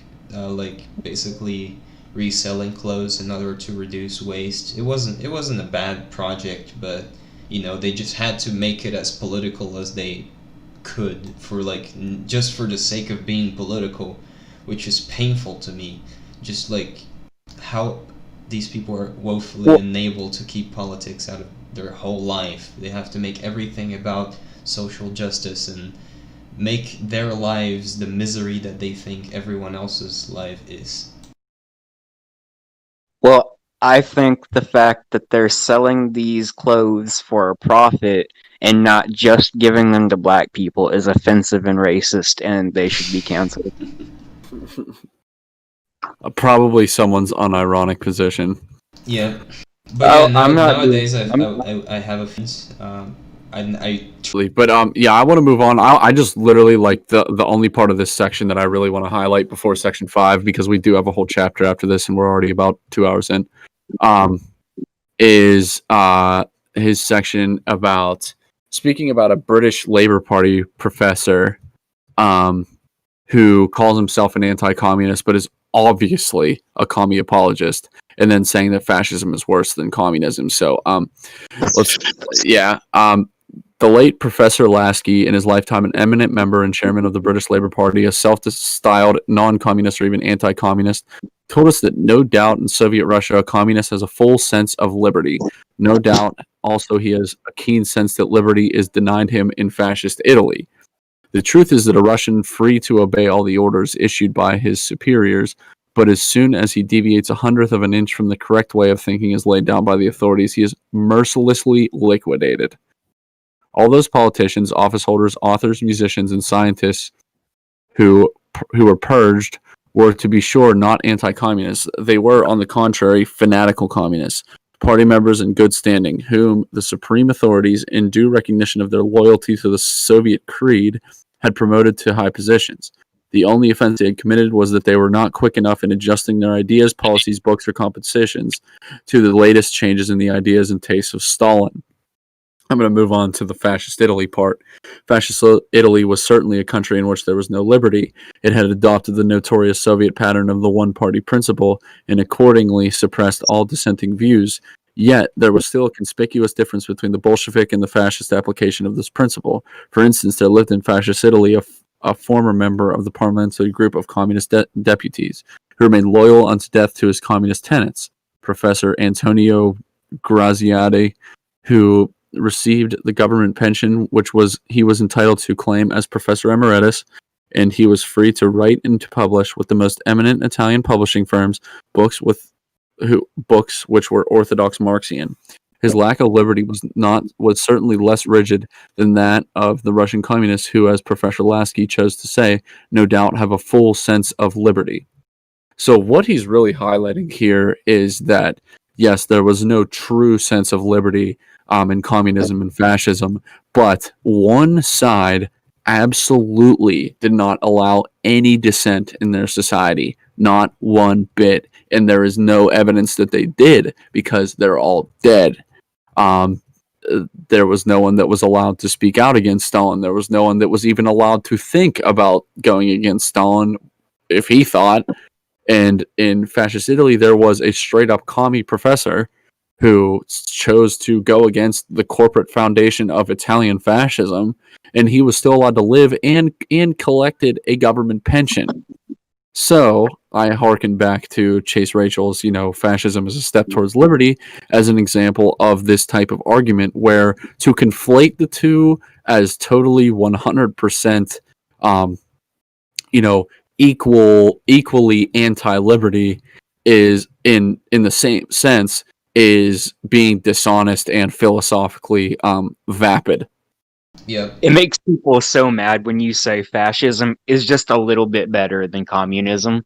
Yeah, Like literally, people are so obsessed with fascism, and they're not even obsessed with actual fascism in the first place. They're obsessed with National Socialism. they just hate anything Yeah, that's they're right wing. obsessed. Actually, they're obsessed with the cathedral conception of fascism, which is this evil, despotic, this idea of an evil, despotic, totalitarian, racist regime that has been pretty much manufactured and plastered all over history books.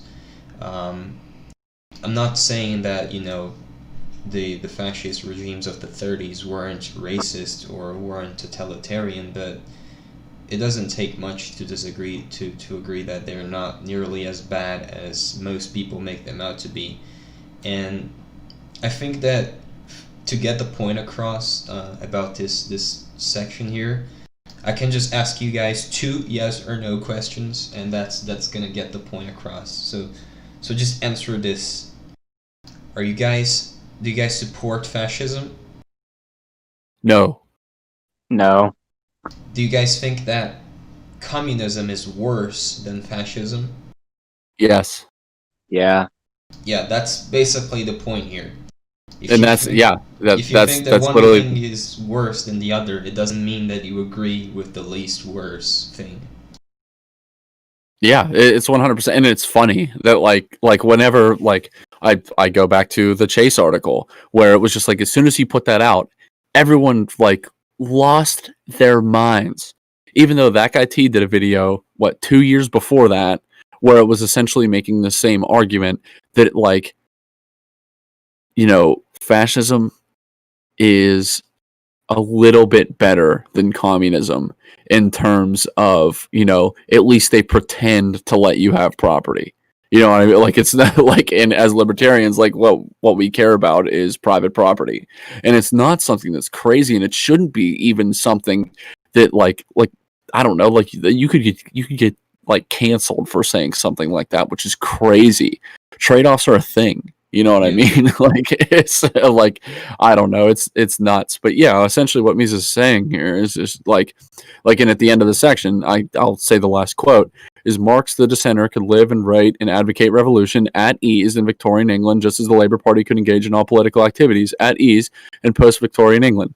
In Soviet Russia, not the slightest opposition is tolerated. This is the difference between liberty and slavery. So after he talks about Italian fascism and communism, he brings up that in the even authoritarian liberal orders of Europe, Marx was allowed to literally advocate for destroying the system that he's living under. But in Soviet Russia, you could be a full-blown commie but disagree with Stalin one time and you're dead. Yeah, and here's where I'll take my liberty to disagree with Mises again, and by saying that, and this is a point that I made in more detail than I can give here, again, on my blog, so if you want to go read that, go, but I'll just make the short version here, which is that I personally think that, the whole concept of physical removal that we all talk about as, quintessential to a private law society, this concept is justified by the idea that an ideological threat to the social order is an indirect violation of private property. And this is why I disagree with Mises here. If you are a communist, you are advocating for the abolition of property, of private property. Yep. So you are indirectly, if you are giving political power, or at least, the chance of having political power, as it is in democratic regimes, you are giving this person a chance to get their way, and if they get their way, they're going to abolish property. So by giving them any chance of having even the slightest bit of political power, you are allowing them to be a potential violator of private property. And that is why I disagree with this section. So I think that anyone who speaks out against property, against private property, is already indirectly violating it, and thus should be removed. So does if as I understand the concept of argumentation ethics, does argumentation ethics justify the removal of communists or open communists? It's a separate argument, essentially. Now, argumentation ethics is a justification of property, but you can make it as an extension where, Hoppa's made this argument before, where those who do not recognize your right to property and humans, but I don't like using the words rights because, something that we discussed before, but if you do not recognize private property, you yourself are doing something that is against the foundation of humanity. So you yourself can be considered a non-person, essentially. So every right that you supposedly had as to live in a society that you disagree with wholly, you can be removed from it. Yeah, I'll just put it this way. You can disagree with it if you want, but if you are against the foundational principles of our civilization, you are not a part of this civilization. Yep, and that's pretty much it. Be removed from it. Yep, and I said that way longer than Kyle said it, and he said it more succinctly. Pretty much, yeah. If you disagree with the foundation of a society, then you can be removed from it.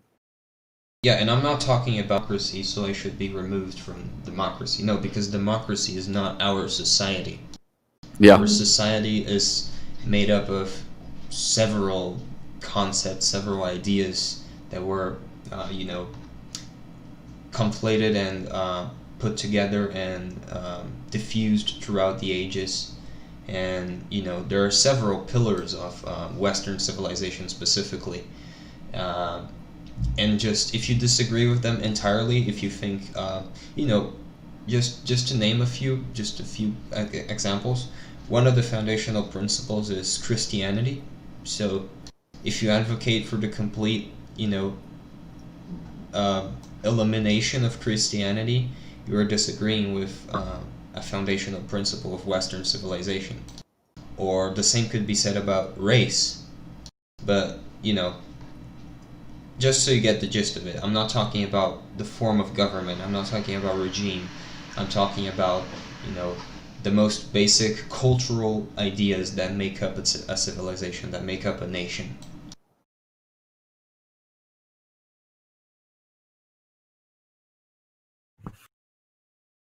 But yeah, I think we can go on to the next section now.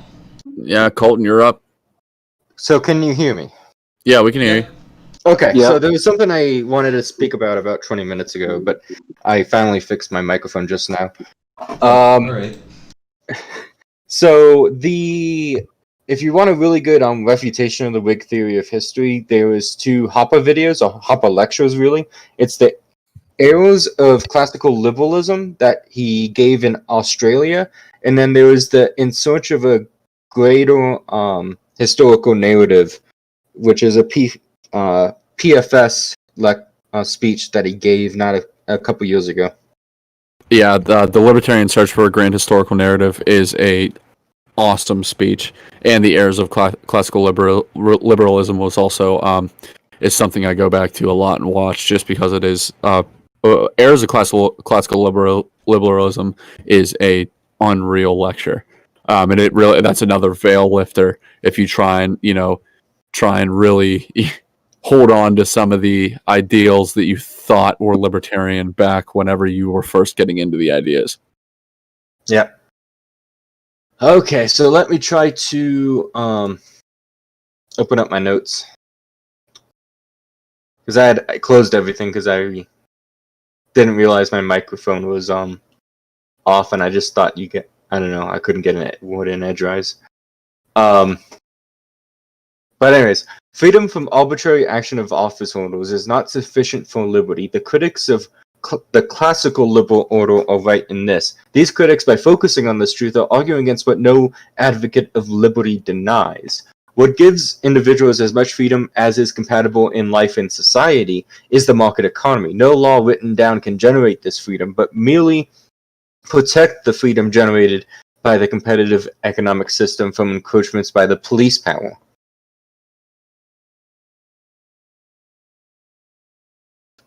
In the market economy, people have the ability to strive to attain the station in life they want. In a planned economy, they lack this right.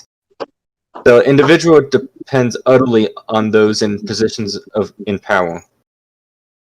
The market economy, a man who can produce a product more efficiently will not be frustrated by a lack of funds. Capitalists are always in search of men who can utilize their funds in the most profitable way. Yep, I agree. Yeah. I think that this is a good point. And honestly, I've taken this whole book perhaps a little differently than what Mises intended it.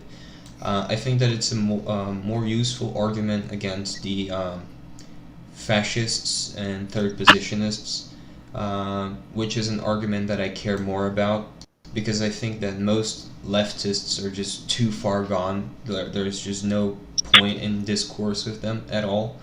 But I still have fascists and third positionists who are friendly toward me, and I am friendly toward them in return. And despite our major economic and philosophical disagreements, I think this is a point that's good that can be made against them, which is one thing that they always say is that even if capitalism is efficient and it's basically taking what they consider the worst in society and putting them in a position of prominence. And that's where I would disagree, and Mises explains here why this is wrong, because they don't understand that what it takes to be a successful businessman, and they don't understand. They're basically just trying to slander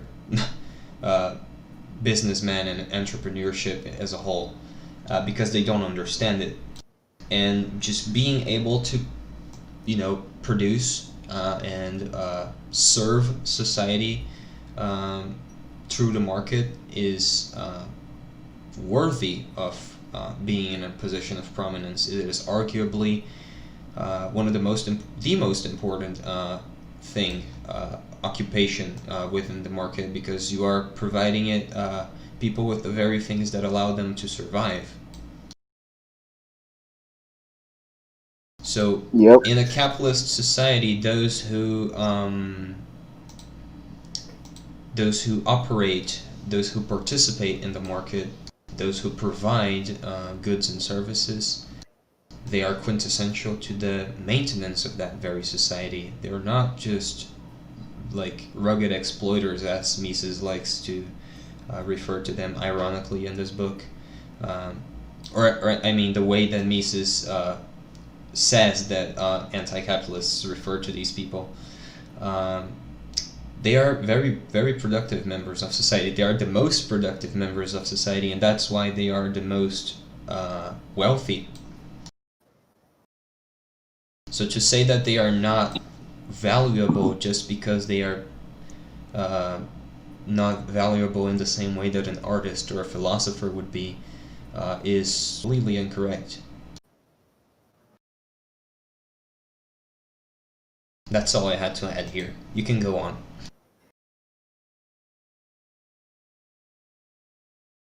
Okay. Neither does a wage laborer depend on his employer's arbitrariness. An employer that does not hire the best for the job is penalized by a reduction in his income. An employer employs people as an indispensable means for the success of his business. The process of social selection that determines each individual's position and income is continuous. Great fortunes are shrinking, whilst those born into poverty are rising when they are rising. When there are no privileges or protection given by government, those who have acquired wealth in the past have to acquire it every day anew in competition with all other people. Within the framework of social cooperation, that is, the division of labor, everyone relies on the recognition of his services by the buying public, which he is a member. There is no perfect autarky of everybody. So, I don't know if there's really anything to go into here. Yep, there isn't. Socialism is unrealizable as an economic system because a socialist society would not have any possibility of resorting to economic organization. Actually, this should say economic calculation. Yep. It disintegrates social cooperation and brings about poverty and chaos. And this is an interesting thing because he's basically referring to his famous essay that I think we should go into at some point in the next year. Socialism, right? Economic calculation in the Socialist Commonwealth. Yeah, okay. Not just the book Socialism, which is crazy long. Yep. Yeah.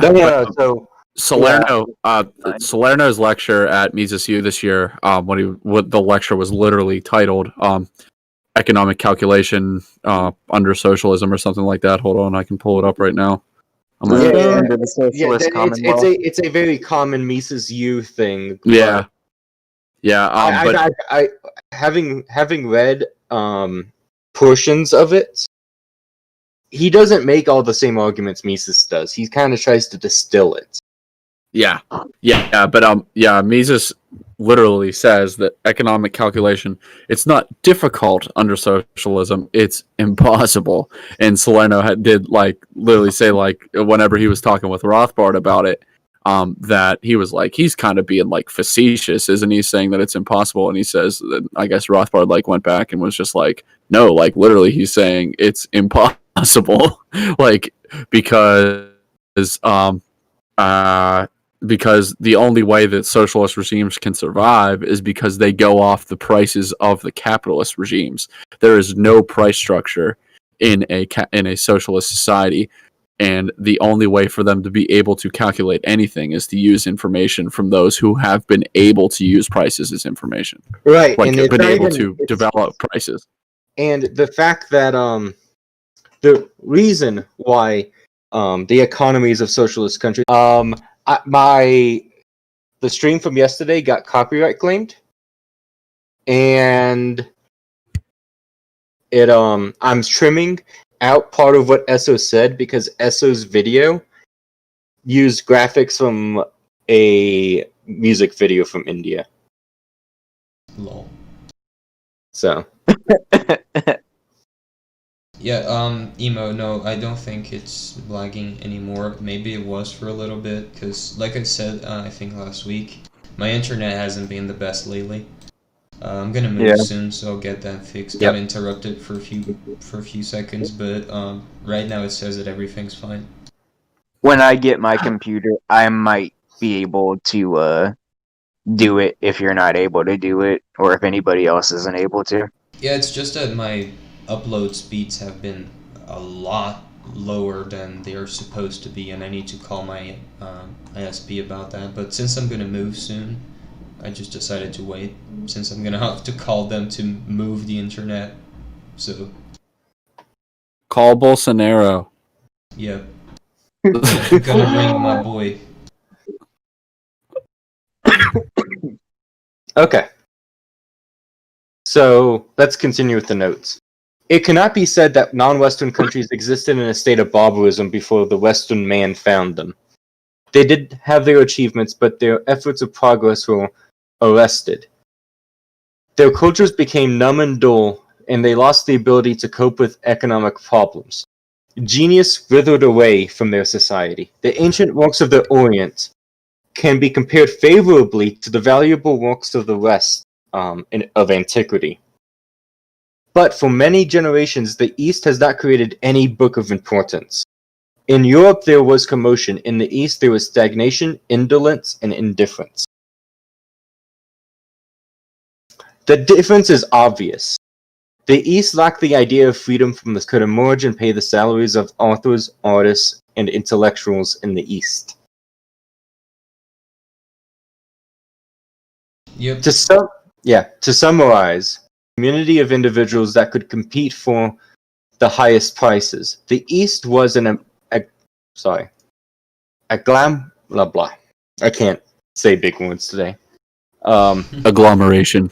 Agglomeration of subjects entirely dependent on the good graces of their sovereigns. The alert youth of the West looks upon the world as a field of action in which nothing appears too difficult for his ambition.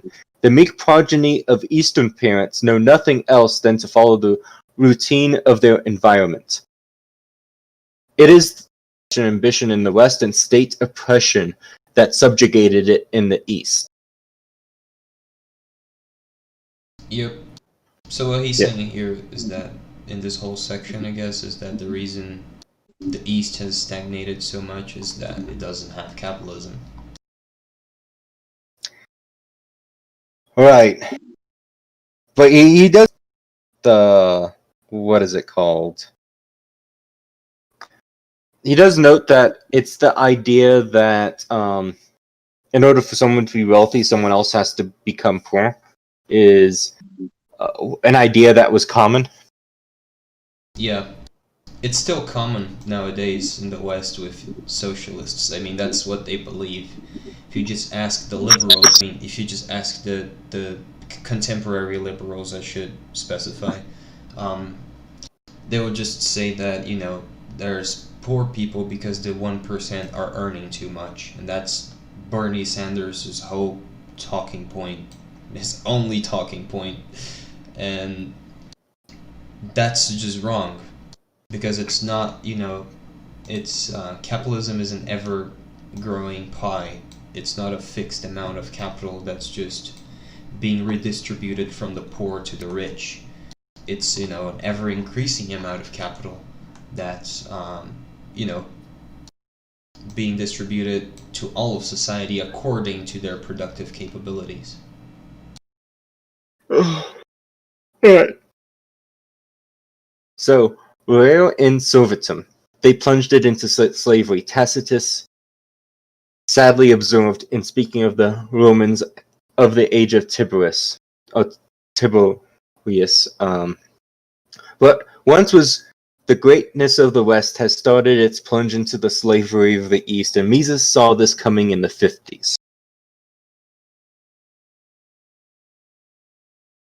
Yeah. So, yeah, it's just remarkable that he saw. I can't agree with that. I don't think we are able to convince people of what's right and what's wrong anymore. I think most people don't want to. Mises was still, at least to me, seems very optimistic about it in this book.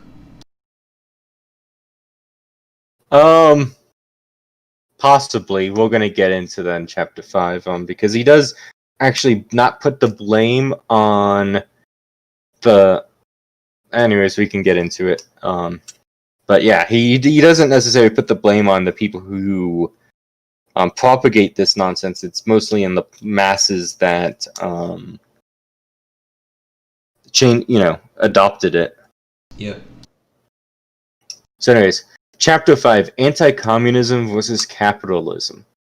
Change and transformation are features of life. Conservatism is contrary to the very nature of human acting. In employing the term reactionary, one mostly refers to only the aristocrats and priests. But other reactionaries exist. The artistry guilds keeping newcomers out, farmers asking for tariff protection, subsidies, and parity. Entrepreneurs as valuable members of society. Yep. The emergence of such a class is a nuisance, and no one would be directly harmed if something were to be done to curb their bustle, or better yet, to wipe out their cliques and coteries. Which... Mises is basically talking almost about physical removal here. Yeah. However, because he does believe in democracy, the next paragraph, it kind of has to be true, for him to, not be a liberal and not a libertarian. So, yet freedom is indivisible. Any attempt to restrict the literati would give those in civil governance the power to determine what is good or bad. It would undoubtedly stifle creative genius. The supremacy of the powers that be, would result in strict regimentation. It would bring about stagnation and decay. Do I agree?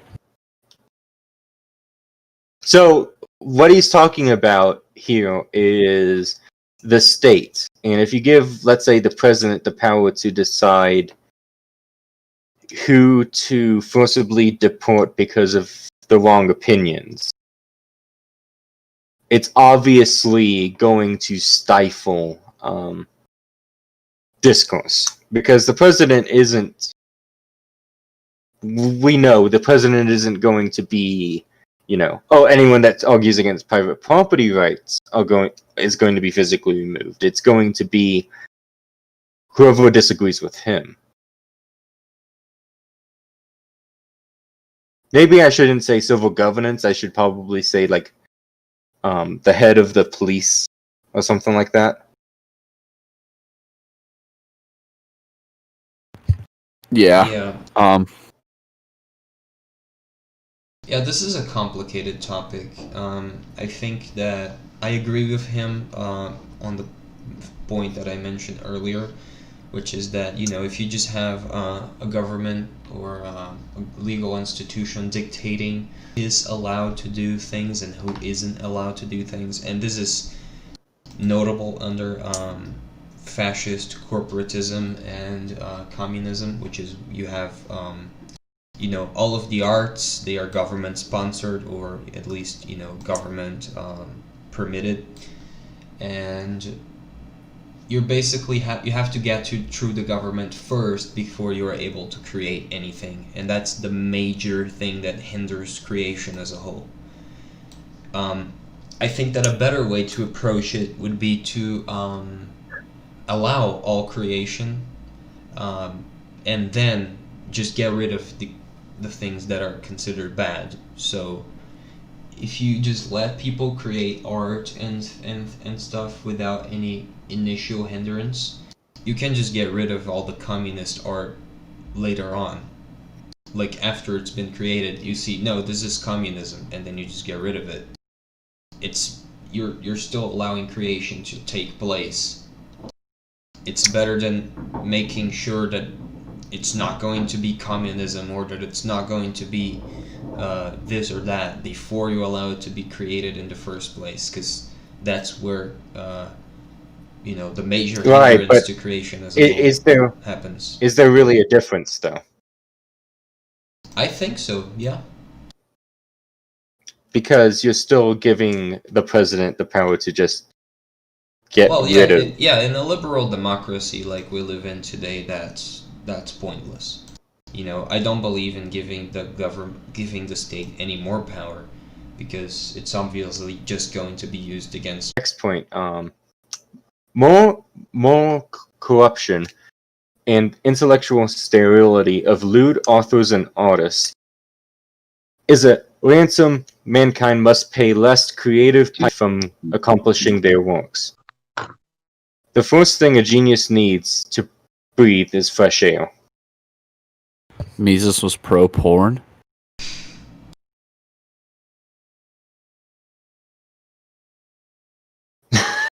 Oh, before we go on, I'm just gonna read. So what he's saying is that even if you would want to ban all of these, because of what he just said, that you'd have to give the president the power to do this, it would inevitably stifle creative genius. So even though you're just banning porn, you'd also be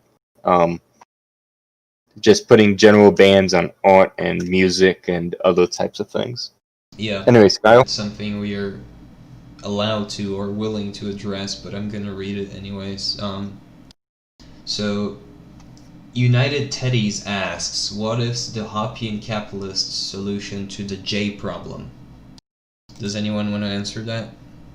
We're reading a book from a J, so it's probably a weird question to ask at this point in time.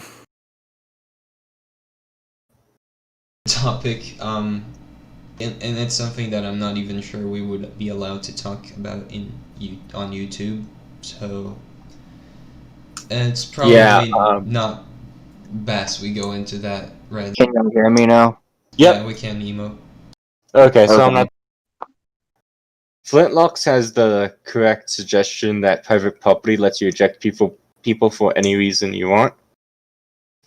Yeah. So, if you're in a private law society and your covenant or your society agrees to eject all J's, then you are legally allowed to do so. Yep. For optics purposes, in principle. Yep. So, let's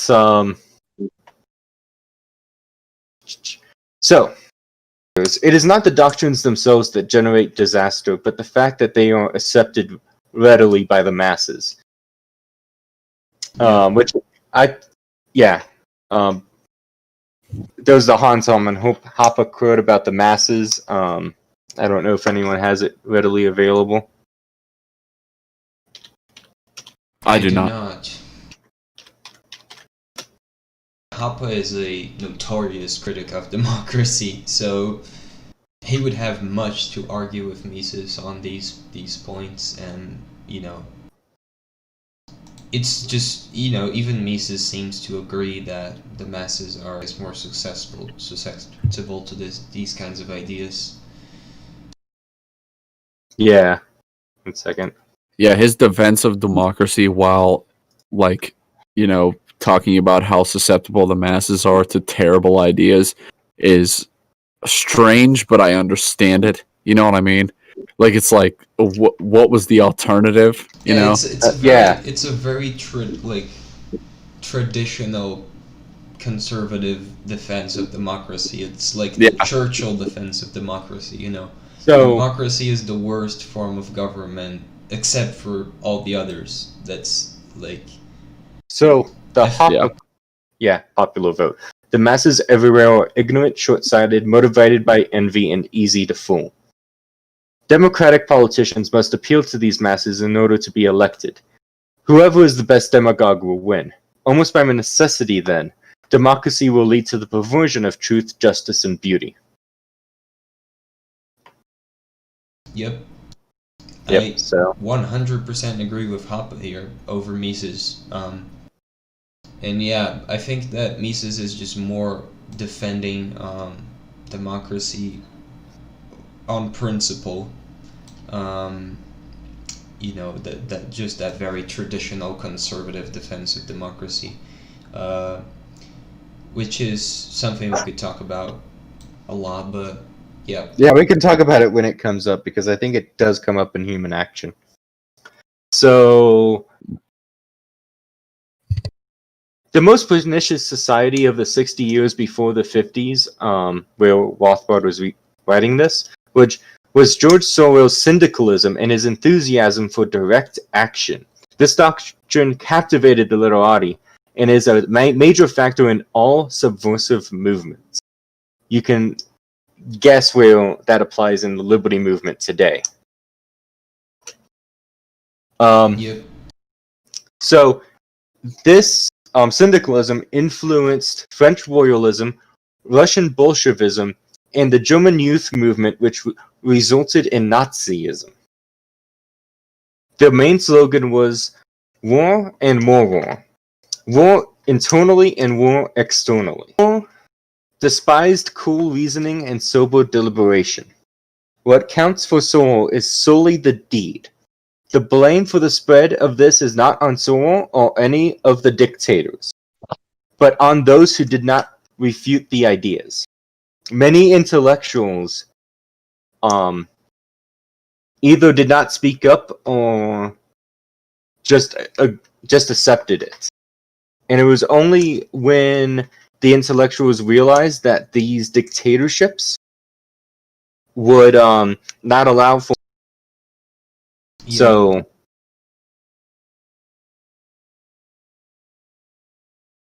yep. Do you guys have anything to say about all that?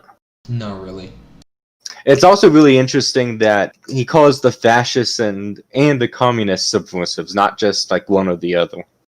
He mostly was syndicalist.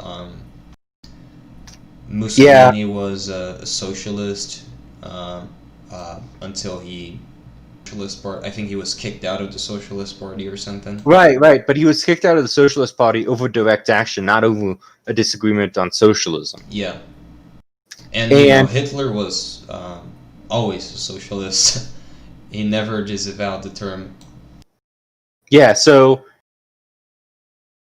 it's crazy to think that fascism is on the right. Anyways, it also pisses me off when like people like Arch Warhammer says that fascism isn't brought up. He says that it's everything within the state, nothing without the state. But you know, outside of the state. And I'm just like, That's syndicalism. Yeah, it's not just that. It's just like that could apply to like almost anything. You know, that's why like fascism, if you use that definition, it can mean a lot of things, because that would mean almost any government program, like water company being a monopoly, that's fascistic, because you know all the water company is within the state and none of it is without, you know, outside of the state. Yeah, and if you just go strictly by that definition, then even Mussolini's Italy wasn't entirely fascist, because it still had private sectors. Yep. So it's kind of an odd way to describe it. Yeah, but the argument there would be that regulations would keep it within the state, but what these days? Yeah. So, anyways, maybe I should make a video why Arch Warhammer is wrong. Alright, let's go on. Today there is a sham anti-communist front. They call themselves anti-communist liberals. The aim is communism without the inherent features of communism, which are still unpalatable to Americans. They make an illusory distinction between communism and social welfare state. Yeah, this is especially notorious within the last... this is especially notorious ever since the end of the Soviet Union, I think. You have these ever increasing amount of groups who claim that it just wasn't real. So they reject the Cuban communism, and they reject the Chinese communism, and they think that their socialism is the best, is the only one that will work. Because there is democratic socialism, or it's this socialism or that socialism, but in reality it's all the same, and the only difference is who is in charge. So, Flintlocks is right. Communism is a type of socialism. That's not debatable. It's a historical fact. So, but it's also really interesting that he says that, you know, they make an illusory distinction between communism and socialism, because so many people, like with DSA or anything like that in their name, that's what they'll point to. Yeah. So it's also really interesting that he calls out they hide behind the alias of the welfare state, because that's how the left really rose to prominence in America, is not by advocating egalitarianism outright, policies. Yeah. You know, they'd be like, oh, the poor need, you know, a safety net, so let's, you know, Medicaid and unemployment. Yeah. Yeah, the left, it's I not won't set in lose stone. I won't lose anything if we change it.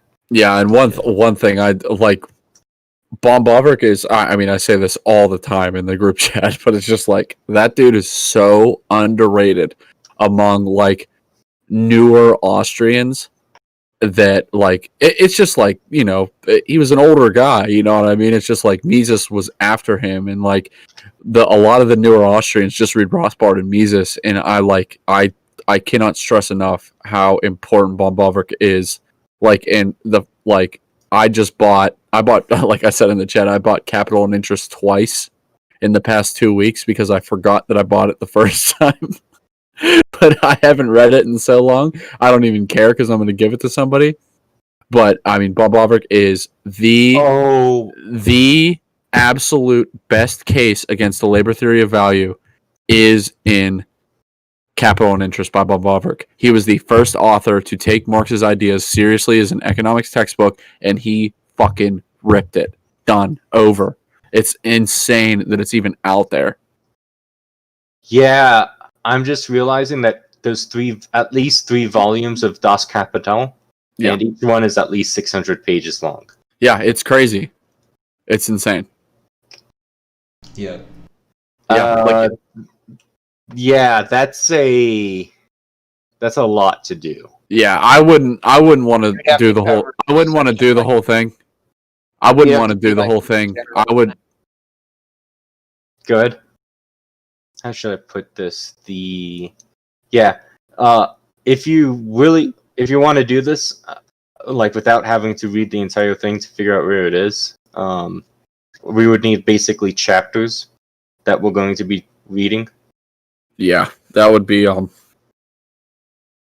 long process. Like it's an 1,800 page book at least. It's insane. Right, but there's only so many. How should I put this? There's only so many claims to deal with. These claims to deal with, and so they should be in certain chapters, and the other chapters are dealing with like the ramifications of it. Yeah, absolutely. It's something to consider. Just because it is the Marxist text.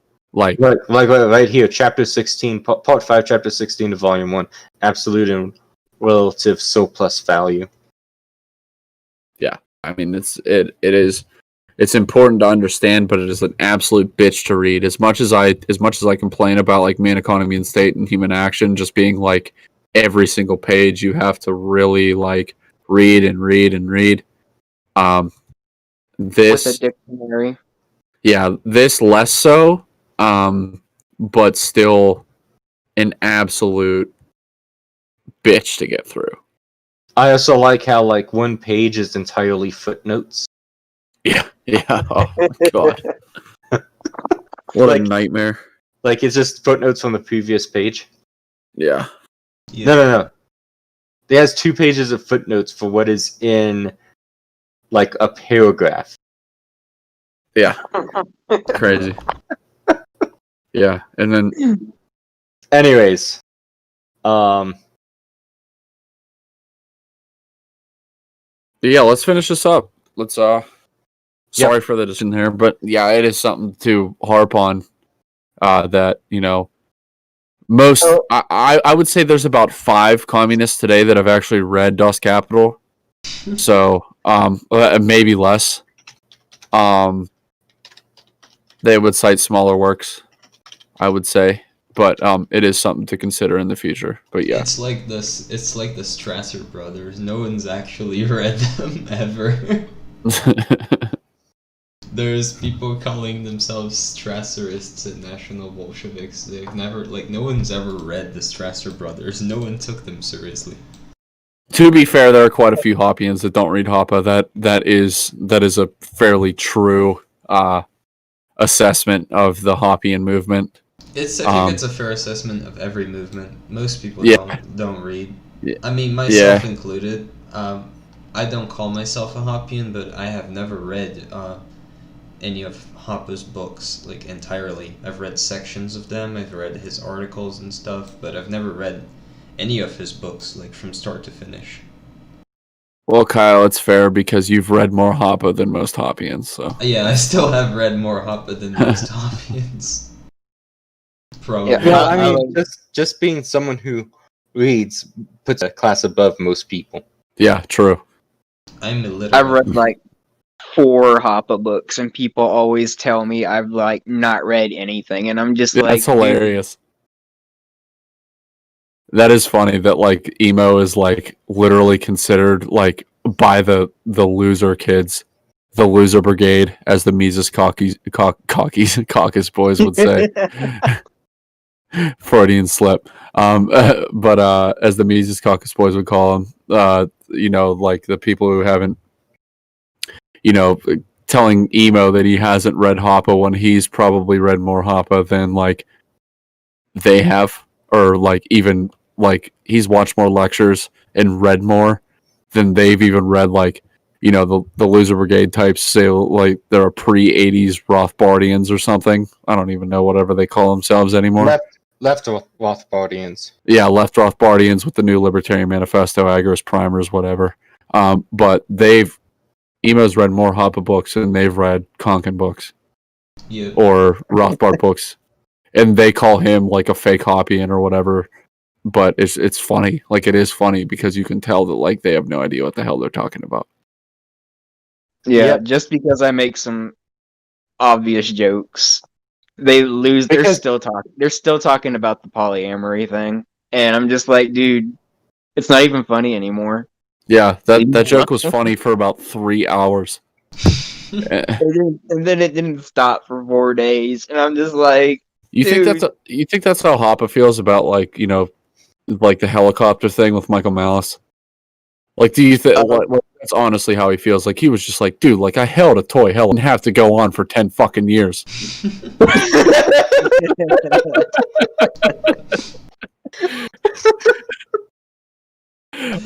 Maybe. I'm dead serious. Like he held a toy helicopter at a Mises Institute event, and it turned into a war for 10 years. A war. And he's probably just like, guys, I was kind of buzzed. It was funny. Yeah, if he doesn't think it's funny anymore, he used to think it was funny. Oh, I'm sure he still thinks it's hilarious because of the reaction to it. Like, but it's still like it wasn't supposed to be like this. That's like your polyamory joke. Like, it wasn't supposed to be a fucking movement. Well, and as Hoppa has said, he's been unimpressed with his critics. Oh, absolutely, and I've been 100% unimpressed with him because they're all bad, all. Yeah, no. So, yeah, it's Flintlock says it makes me so incredibly angry to hear Loblet say you ain't even read Hoppa, or as Esso would say, Hop. Yeah, Hop. No. The first time I watched that ESO stream or whatever he calls himself, ESO, whatever, I heard him call him Hop, I shut it off. So they had no citations, but they flashed on screen Roderick Long's critique of it. Oh, Roger Longs. Okay, these guys definitely aren't leftists, though. Yeah, no. They Esso actually claims to be a left market anarchist. Oh, okay. She's not a libertarian anymore. No. He claims to be a true Rothbardian Austrian. Bruh. How? And that anyone who's not a Roderick Long type is not a true Austrian. Now, Roderick Long, incredibly smart dude, gives some good lectures. I mean, he's definitely, completely not on my side of things, but like Bob Murphy's critique was, I can assure you, much better than Roderick Long's. Like, just look it up. Like, I disagree with Bob Murphy, but still, like, somebody who just wasn't an obvious leftist, like, you couldn't even look at the people in his own circles who critique it. Like, come on, dude, do your research. Well, also, did you see that Bob Murphy and Stefan Kinsella argued over argumentation ethics? Yeah, I didn't watch the whole thing because it was kind of maddening. But Was it recent? yeah, it was like you 3-4 months ago. You thought it was maddening. I mean, it's good, but it's still like, I don't know. I tried for a little while. I still have to go back and listen, but it's just I like them both. So Oh, it's matting that way then. yeah. I mean, it's still good. Like they're still better than anybody else. You know what I mean? I But- really liked it because some of the clarification stuff and Kinsella had to do really illuminates like why some people just don't get it. Yeah. And then Bob Murphy actually had to put at the beginning that he actually learned something here. Yeah. I remember that whenever I listen to it, I do remember him saying that like he did learn something about it. But Murphy's critique was good. I mean, I don't agree with it, but it was at least good. You know what I mean? But I can't imagine some, cartoon ANCAP, furry account had a better critique than Bob Murphy, you know what I mean? Yeah, he basically copied Roderick Long's at least intro to his analysis. Can we please do a video on Kevin Carson's subjective labor theory of value? I know I brought that up last week too, but it's really irking me. Yeah, we'll see if we can do that. Some probably. Yeah, we'll talk about that once the stream ends. Definitely. All right, so but the stream is going to end in like 10-15 minutes. So if you just stick around for a little bit longer. Yeah, So are we done with the notes? Let's try to get done with the notes. Those 2 paragraphs left. What these anti-communist liberals are fighting against is not communism as such, but a communist system in which they are not at the helm. Which is just an oof for them.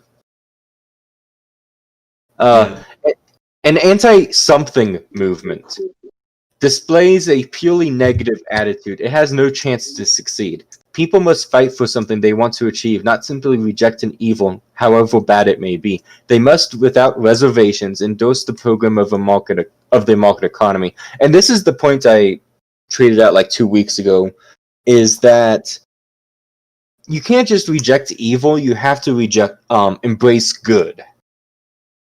Yeah, And- I also talked about this a few weeks ago, maybe when I made a thread about the different kinds of ideologues that we have, and how they define the ideologies they are a part of.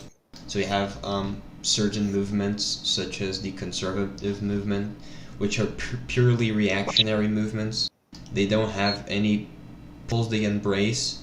They just their whole movement is based on rejecting what the other side is proposing, and that's like an inherently flawed mindset, because you literally rely on the existence of opposition for your movement to exist in the first place. You don't have any principles of your own.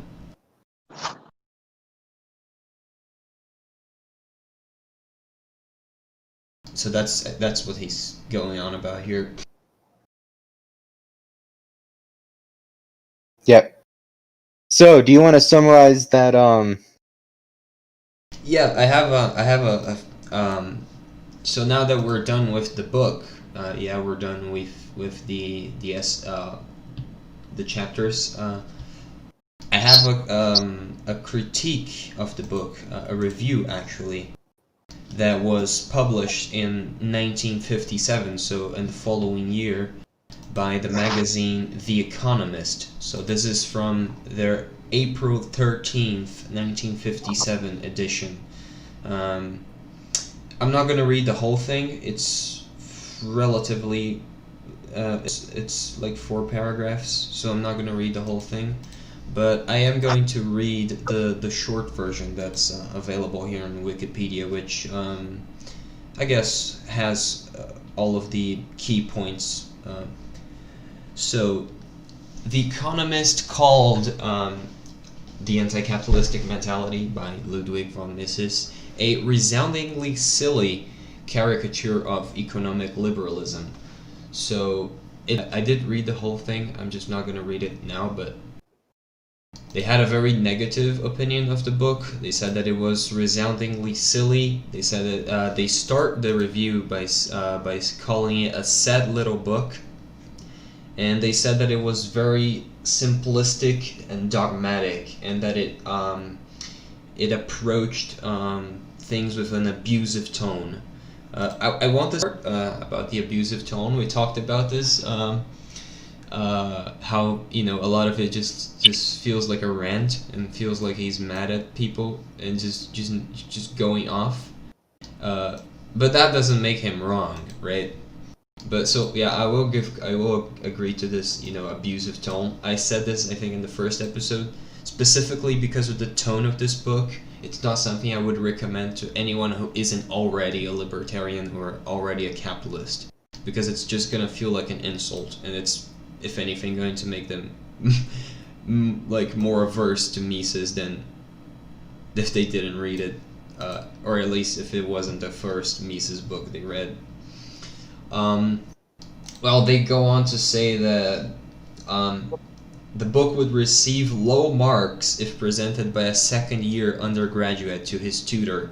A book about sociology, like we talked about in previous episodes. So I understand why you would go against expectations for most readers, but that doesn't mean he's wrong, and that doesn't mean it's a bad book. What I do feel like from this review is that they were partially offended by it.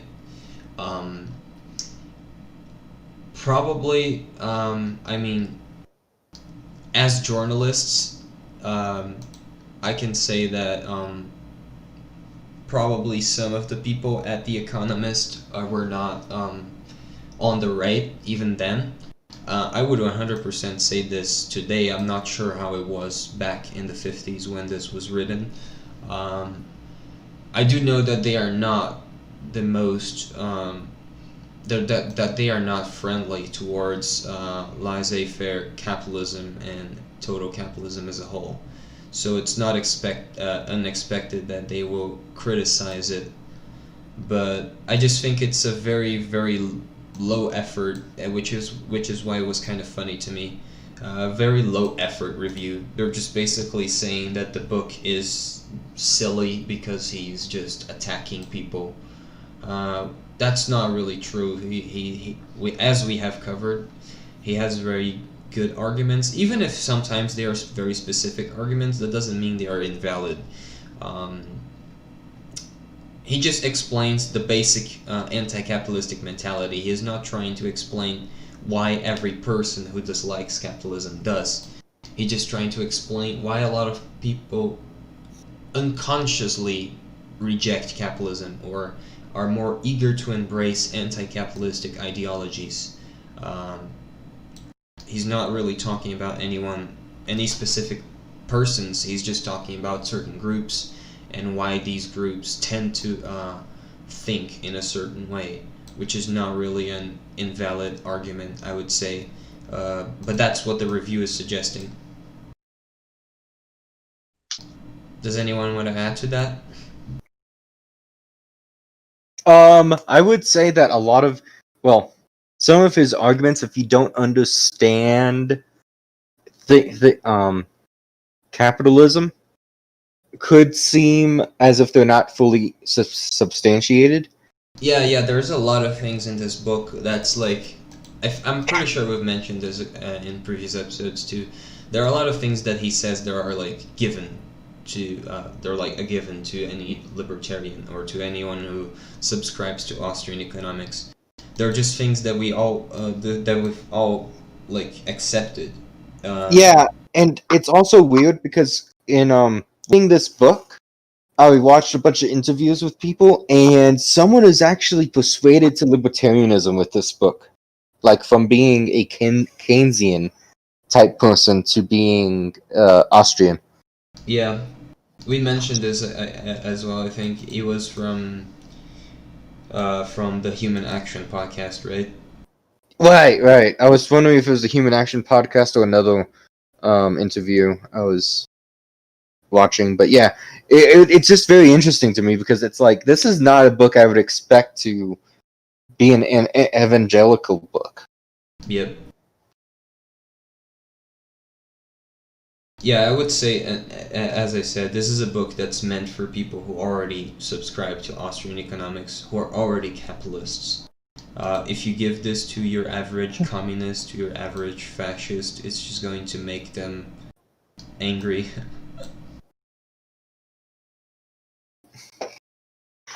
Yeah, I would agree. 100%. Just the way that, like, there are little sections in the book. Like, I only joined in chapter 3 or something like that.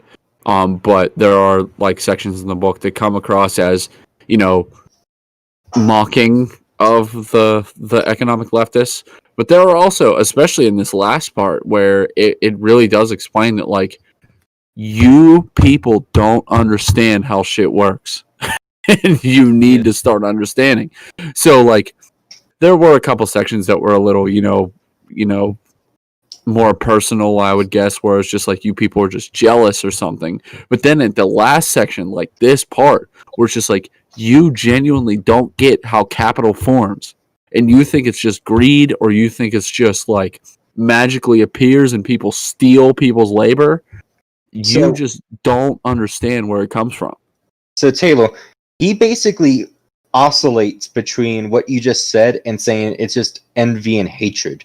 Yeah. Like, and so it's almost every single chapter of this book has both of those Elements, Oh. yeah, for sure, definitely. So it's just like, yeah, I mean, if you don't know how to tie it all together, and if you're not like, if you don't kind of already know where Mises is coming from, you can't. I could see you getting lost, but knowing where he's coming from, it's just like, yeah, this is completely supported. Yeah, Yep. 100%. Yeah, this definitely wouldn't be my first recommended Mises book, but it would be. It is up there. Like, I like it a lot. It definitely explains a good bit of just like a man and his thoughts. It's not even like, a systemic academic. It is, just a guy developing on some ideas that he already had. It almost reads like the irrepressible Rothbard, like, to a point where it's like Rothbard at his most, like, loose but still systematic. You know what I mean? Yeah, definitely.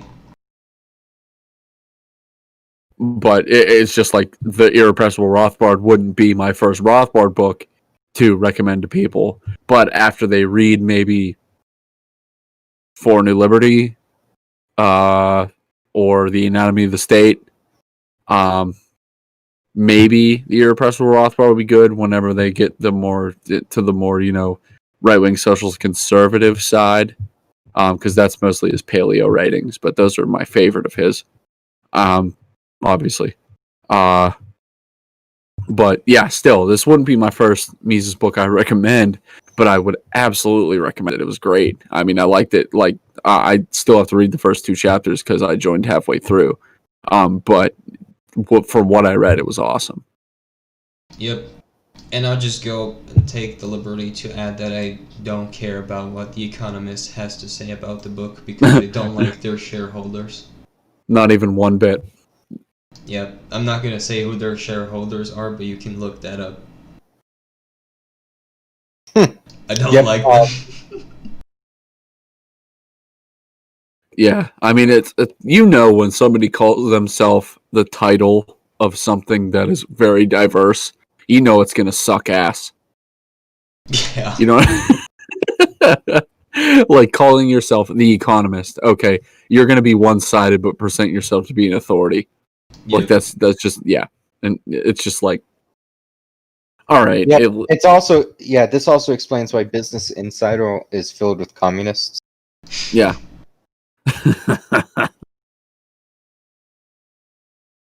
But yeah, I think that's about it for the live stream. Yep. It's already past midnight So here. yeah, so go ahead and put that down, and we can start Yeah. So our analysis. Yeah. Oh yeah. We should do Twitter and Shilling. Yeah. Shill time. Shill time. Time for the dopamine. Who's going first? All right, I'm Colton. I'm at Hetsu very much in the top right hand corner. All of our, if you're wondering about spelling, all of our Twitter ats are in the top right hand corner of the screen. Yep, I'm Kyle. I'm at Gravelord_Kyle. I updated my Twitter handle because of the new blog that I launched. So if you want to go check out my new blog as well, You can easily find it if you just go to my Twitter, but it's it's Gravelord NRX.wordpress, so you can go check that out too. I'm working on I posted some of my articles there from the old blog, which is still up as an archive, but I'm currently posting like a series of articles that's gonna be like a compilation eventually, which is called The Capitalism of Tomorrow, and it's basically like a borderline work of fiction where I just describe how I would want to run a blank slate nation. So it's pretty interesting, at least pretty interesting for me to write. It's a great thought exercise. So if you're gonna go look that up, you can easily find it on my Twitter or my blog. Emo, you up or is it me? I'll go ahead. I'm Emo Hoppean, and you can follow me at Emo Hoppean346. And I'm Taylor. You can follow me at Yenscap. I'm working on an article on the intellectual incoherence of bottom unity. And, I'm your favorite resident beer drinking, ass kicking, Hoppian motherfucker. Yep. I hate myself. All right. All right, Colton, do you have anything just to tell us about the website? Yes, we have a new analysis of democracy by Yeats. I think that's what he's going by. Bart Grimm. Bart Grimm, okay. And I we will proofread soon. that. I can assure you that it's great. I proofread it. It's an awesome article. Yeah, Actually. I have yet to read it. I need to. I was maybe tomorrow night. Yeah, I proofread it. I gave them some well, suggestions. It's a great article. we also have some controversial articles that are going to start popping up. So if you thought the Hoppian was controversial before, you haven't seen anything yet. All right. We're ready. So is that all for tonight, boys? Yep. Okay, so I guess we'll see. What you want to talk about next week? After the stream has ended, yes. Oh yeah. Oh no. Not next week. Next week we're going to be watching the cultural thought of Ludwig von Mises. I put this in the chat at the beginning. Let me just put it in our back channel. I just posted it again. It's fairly short. It's only going to be 1 week, but we're going to talk about certain cultural institutions buttressed in a laissez-faire social order. So he was not only a economic opponent of the left, but he's a opponent of its cultural agenda as well. All right. So we're gonna do that next week. Yep. All right, and then we'll do something else afterwards. So that's just so you guys can stay on track. So yeah, I guess that's all. Yep. All right, so we'll see you guys again next week. Later, Jens. Yep. Later, guys. Later. All right, let's read the numbers.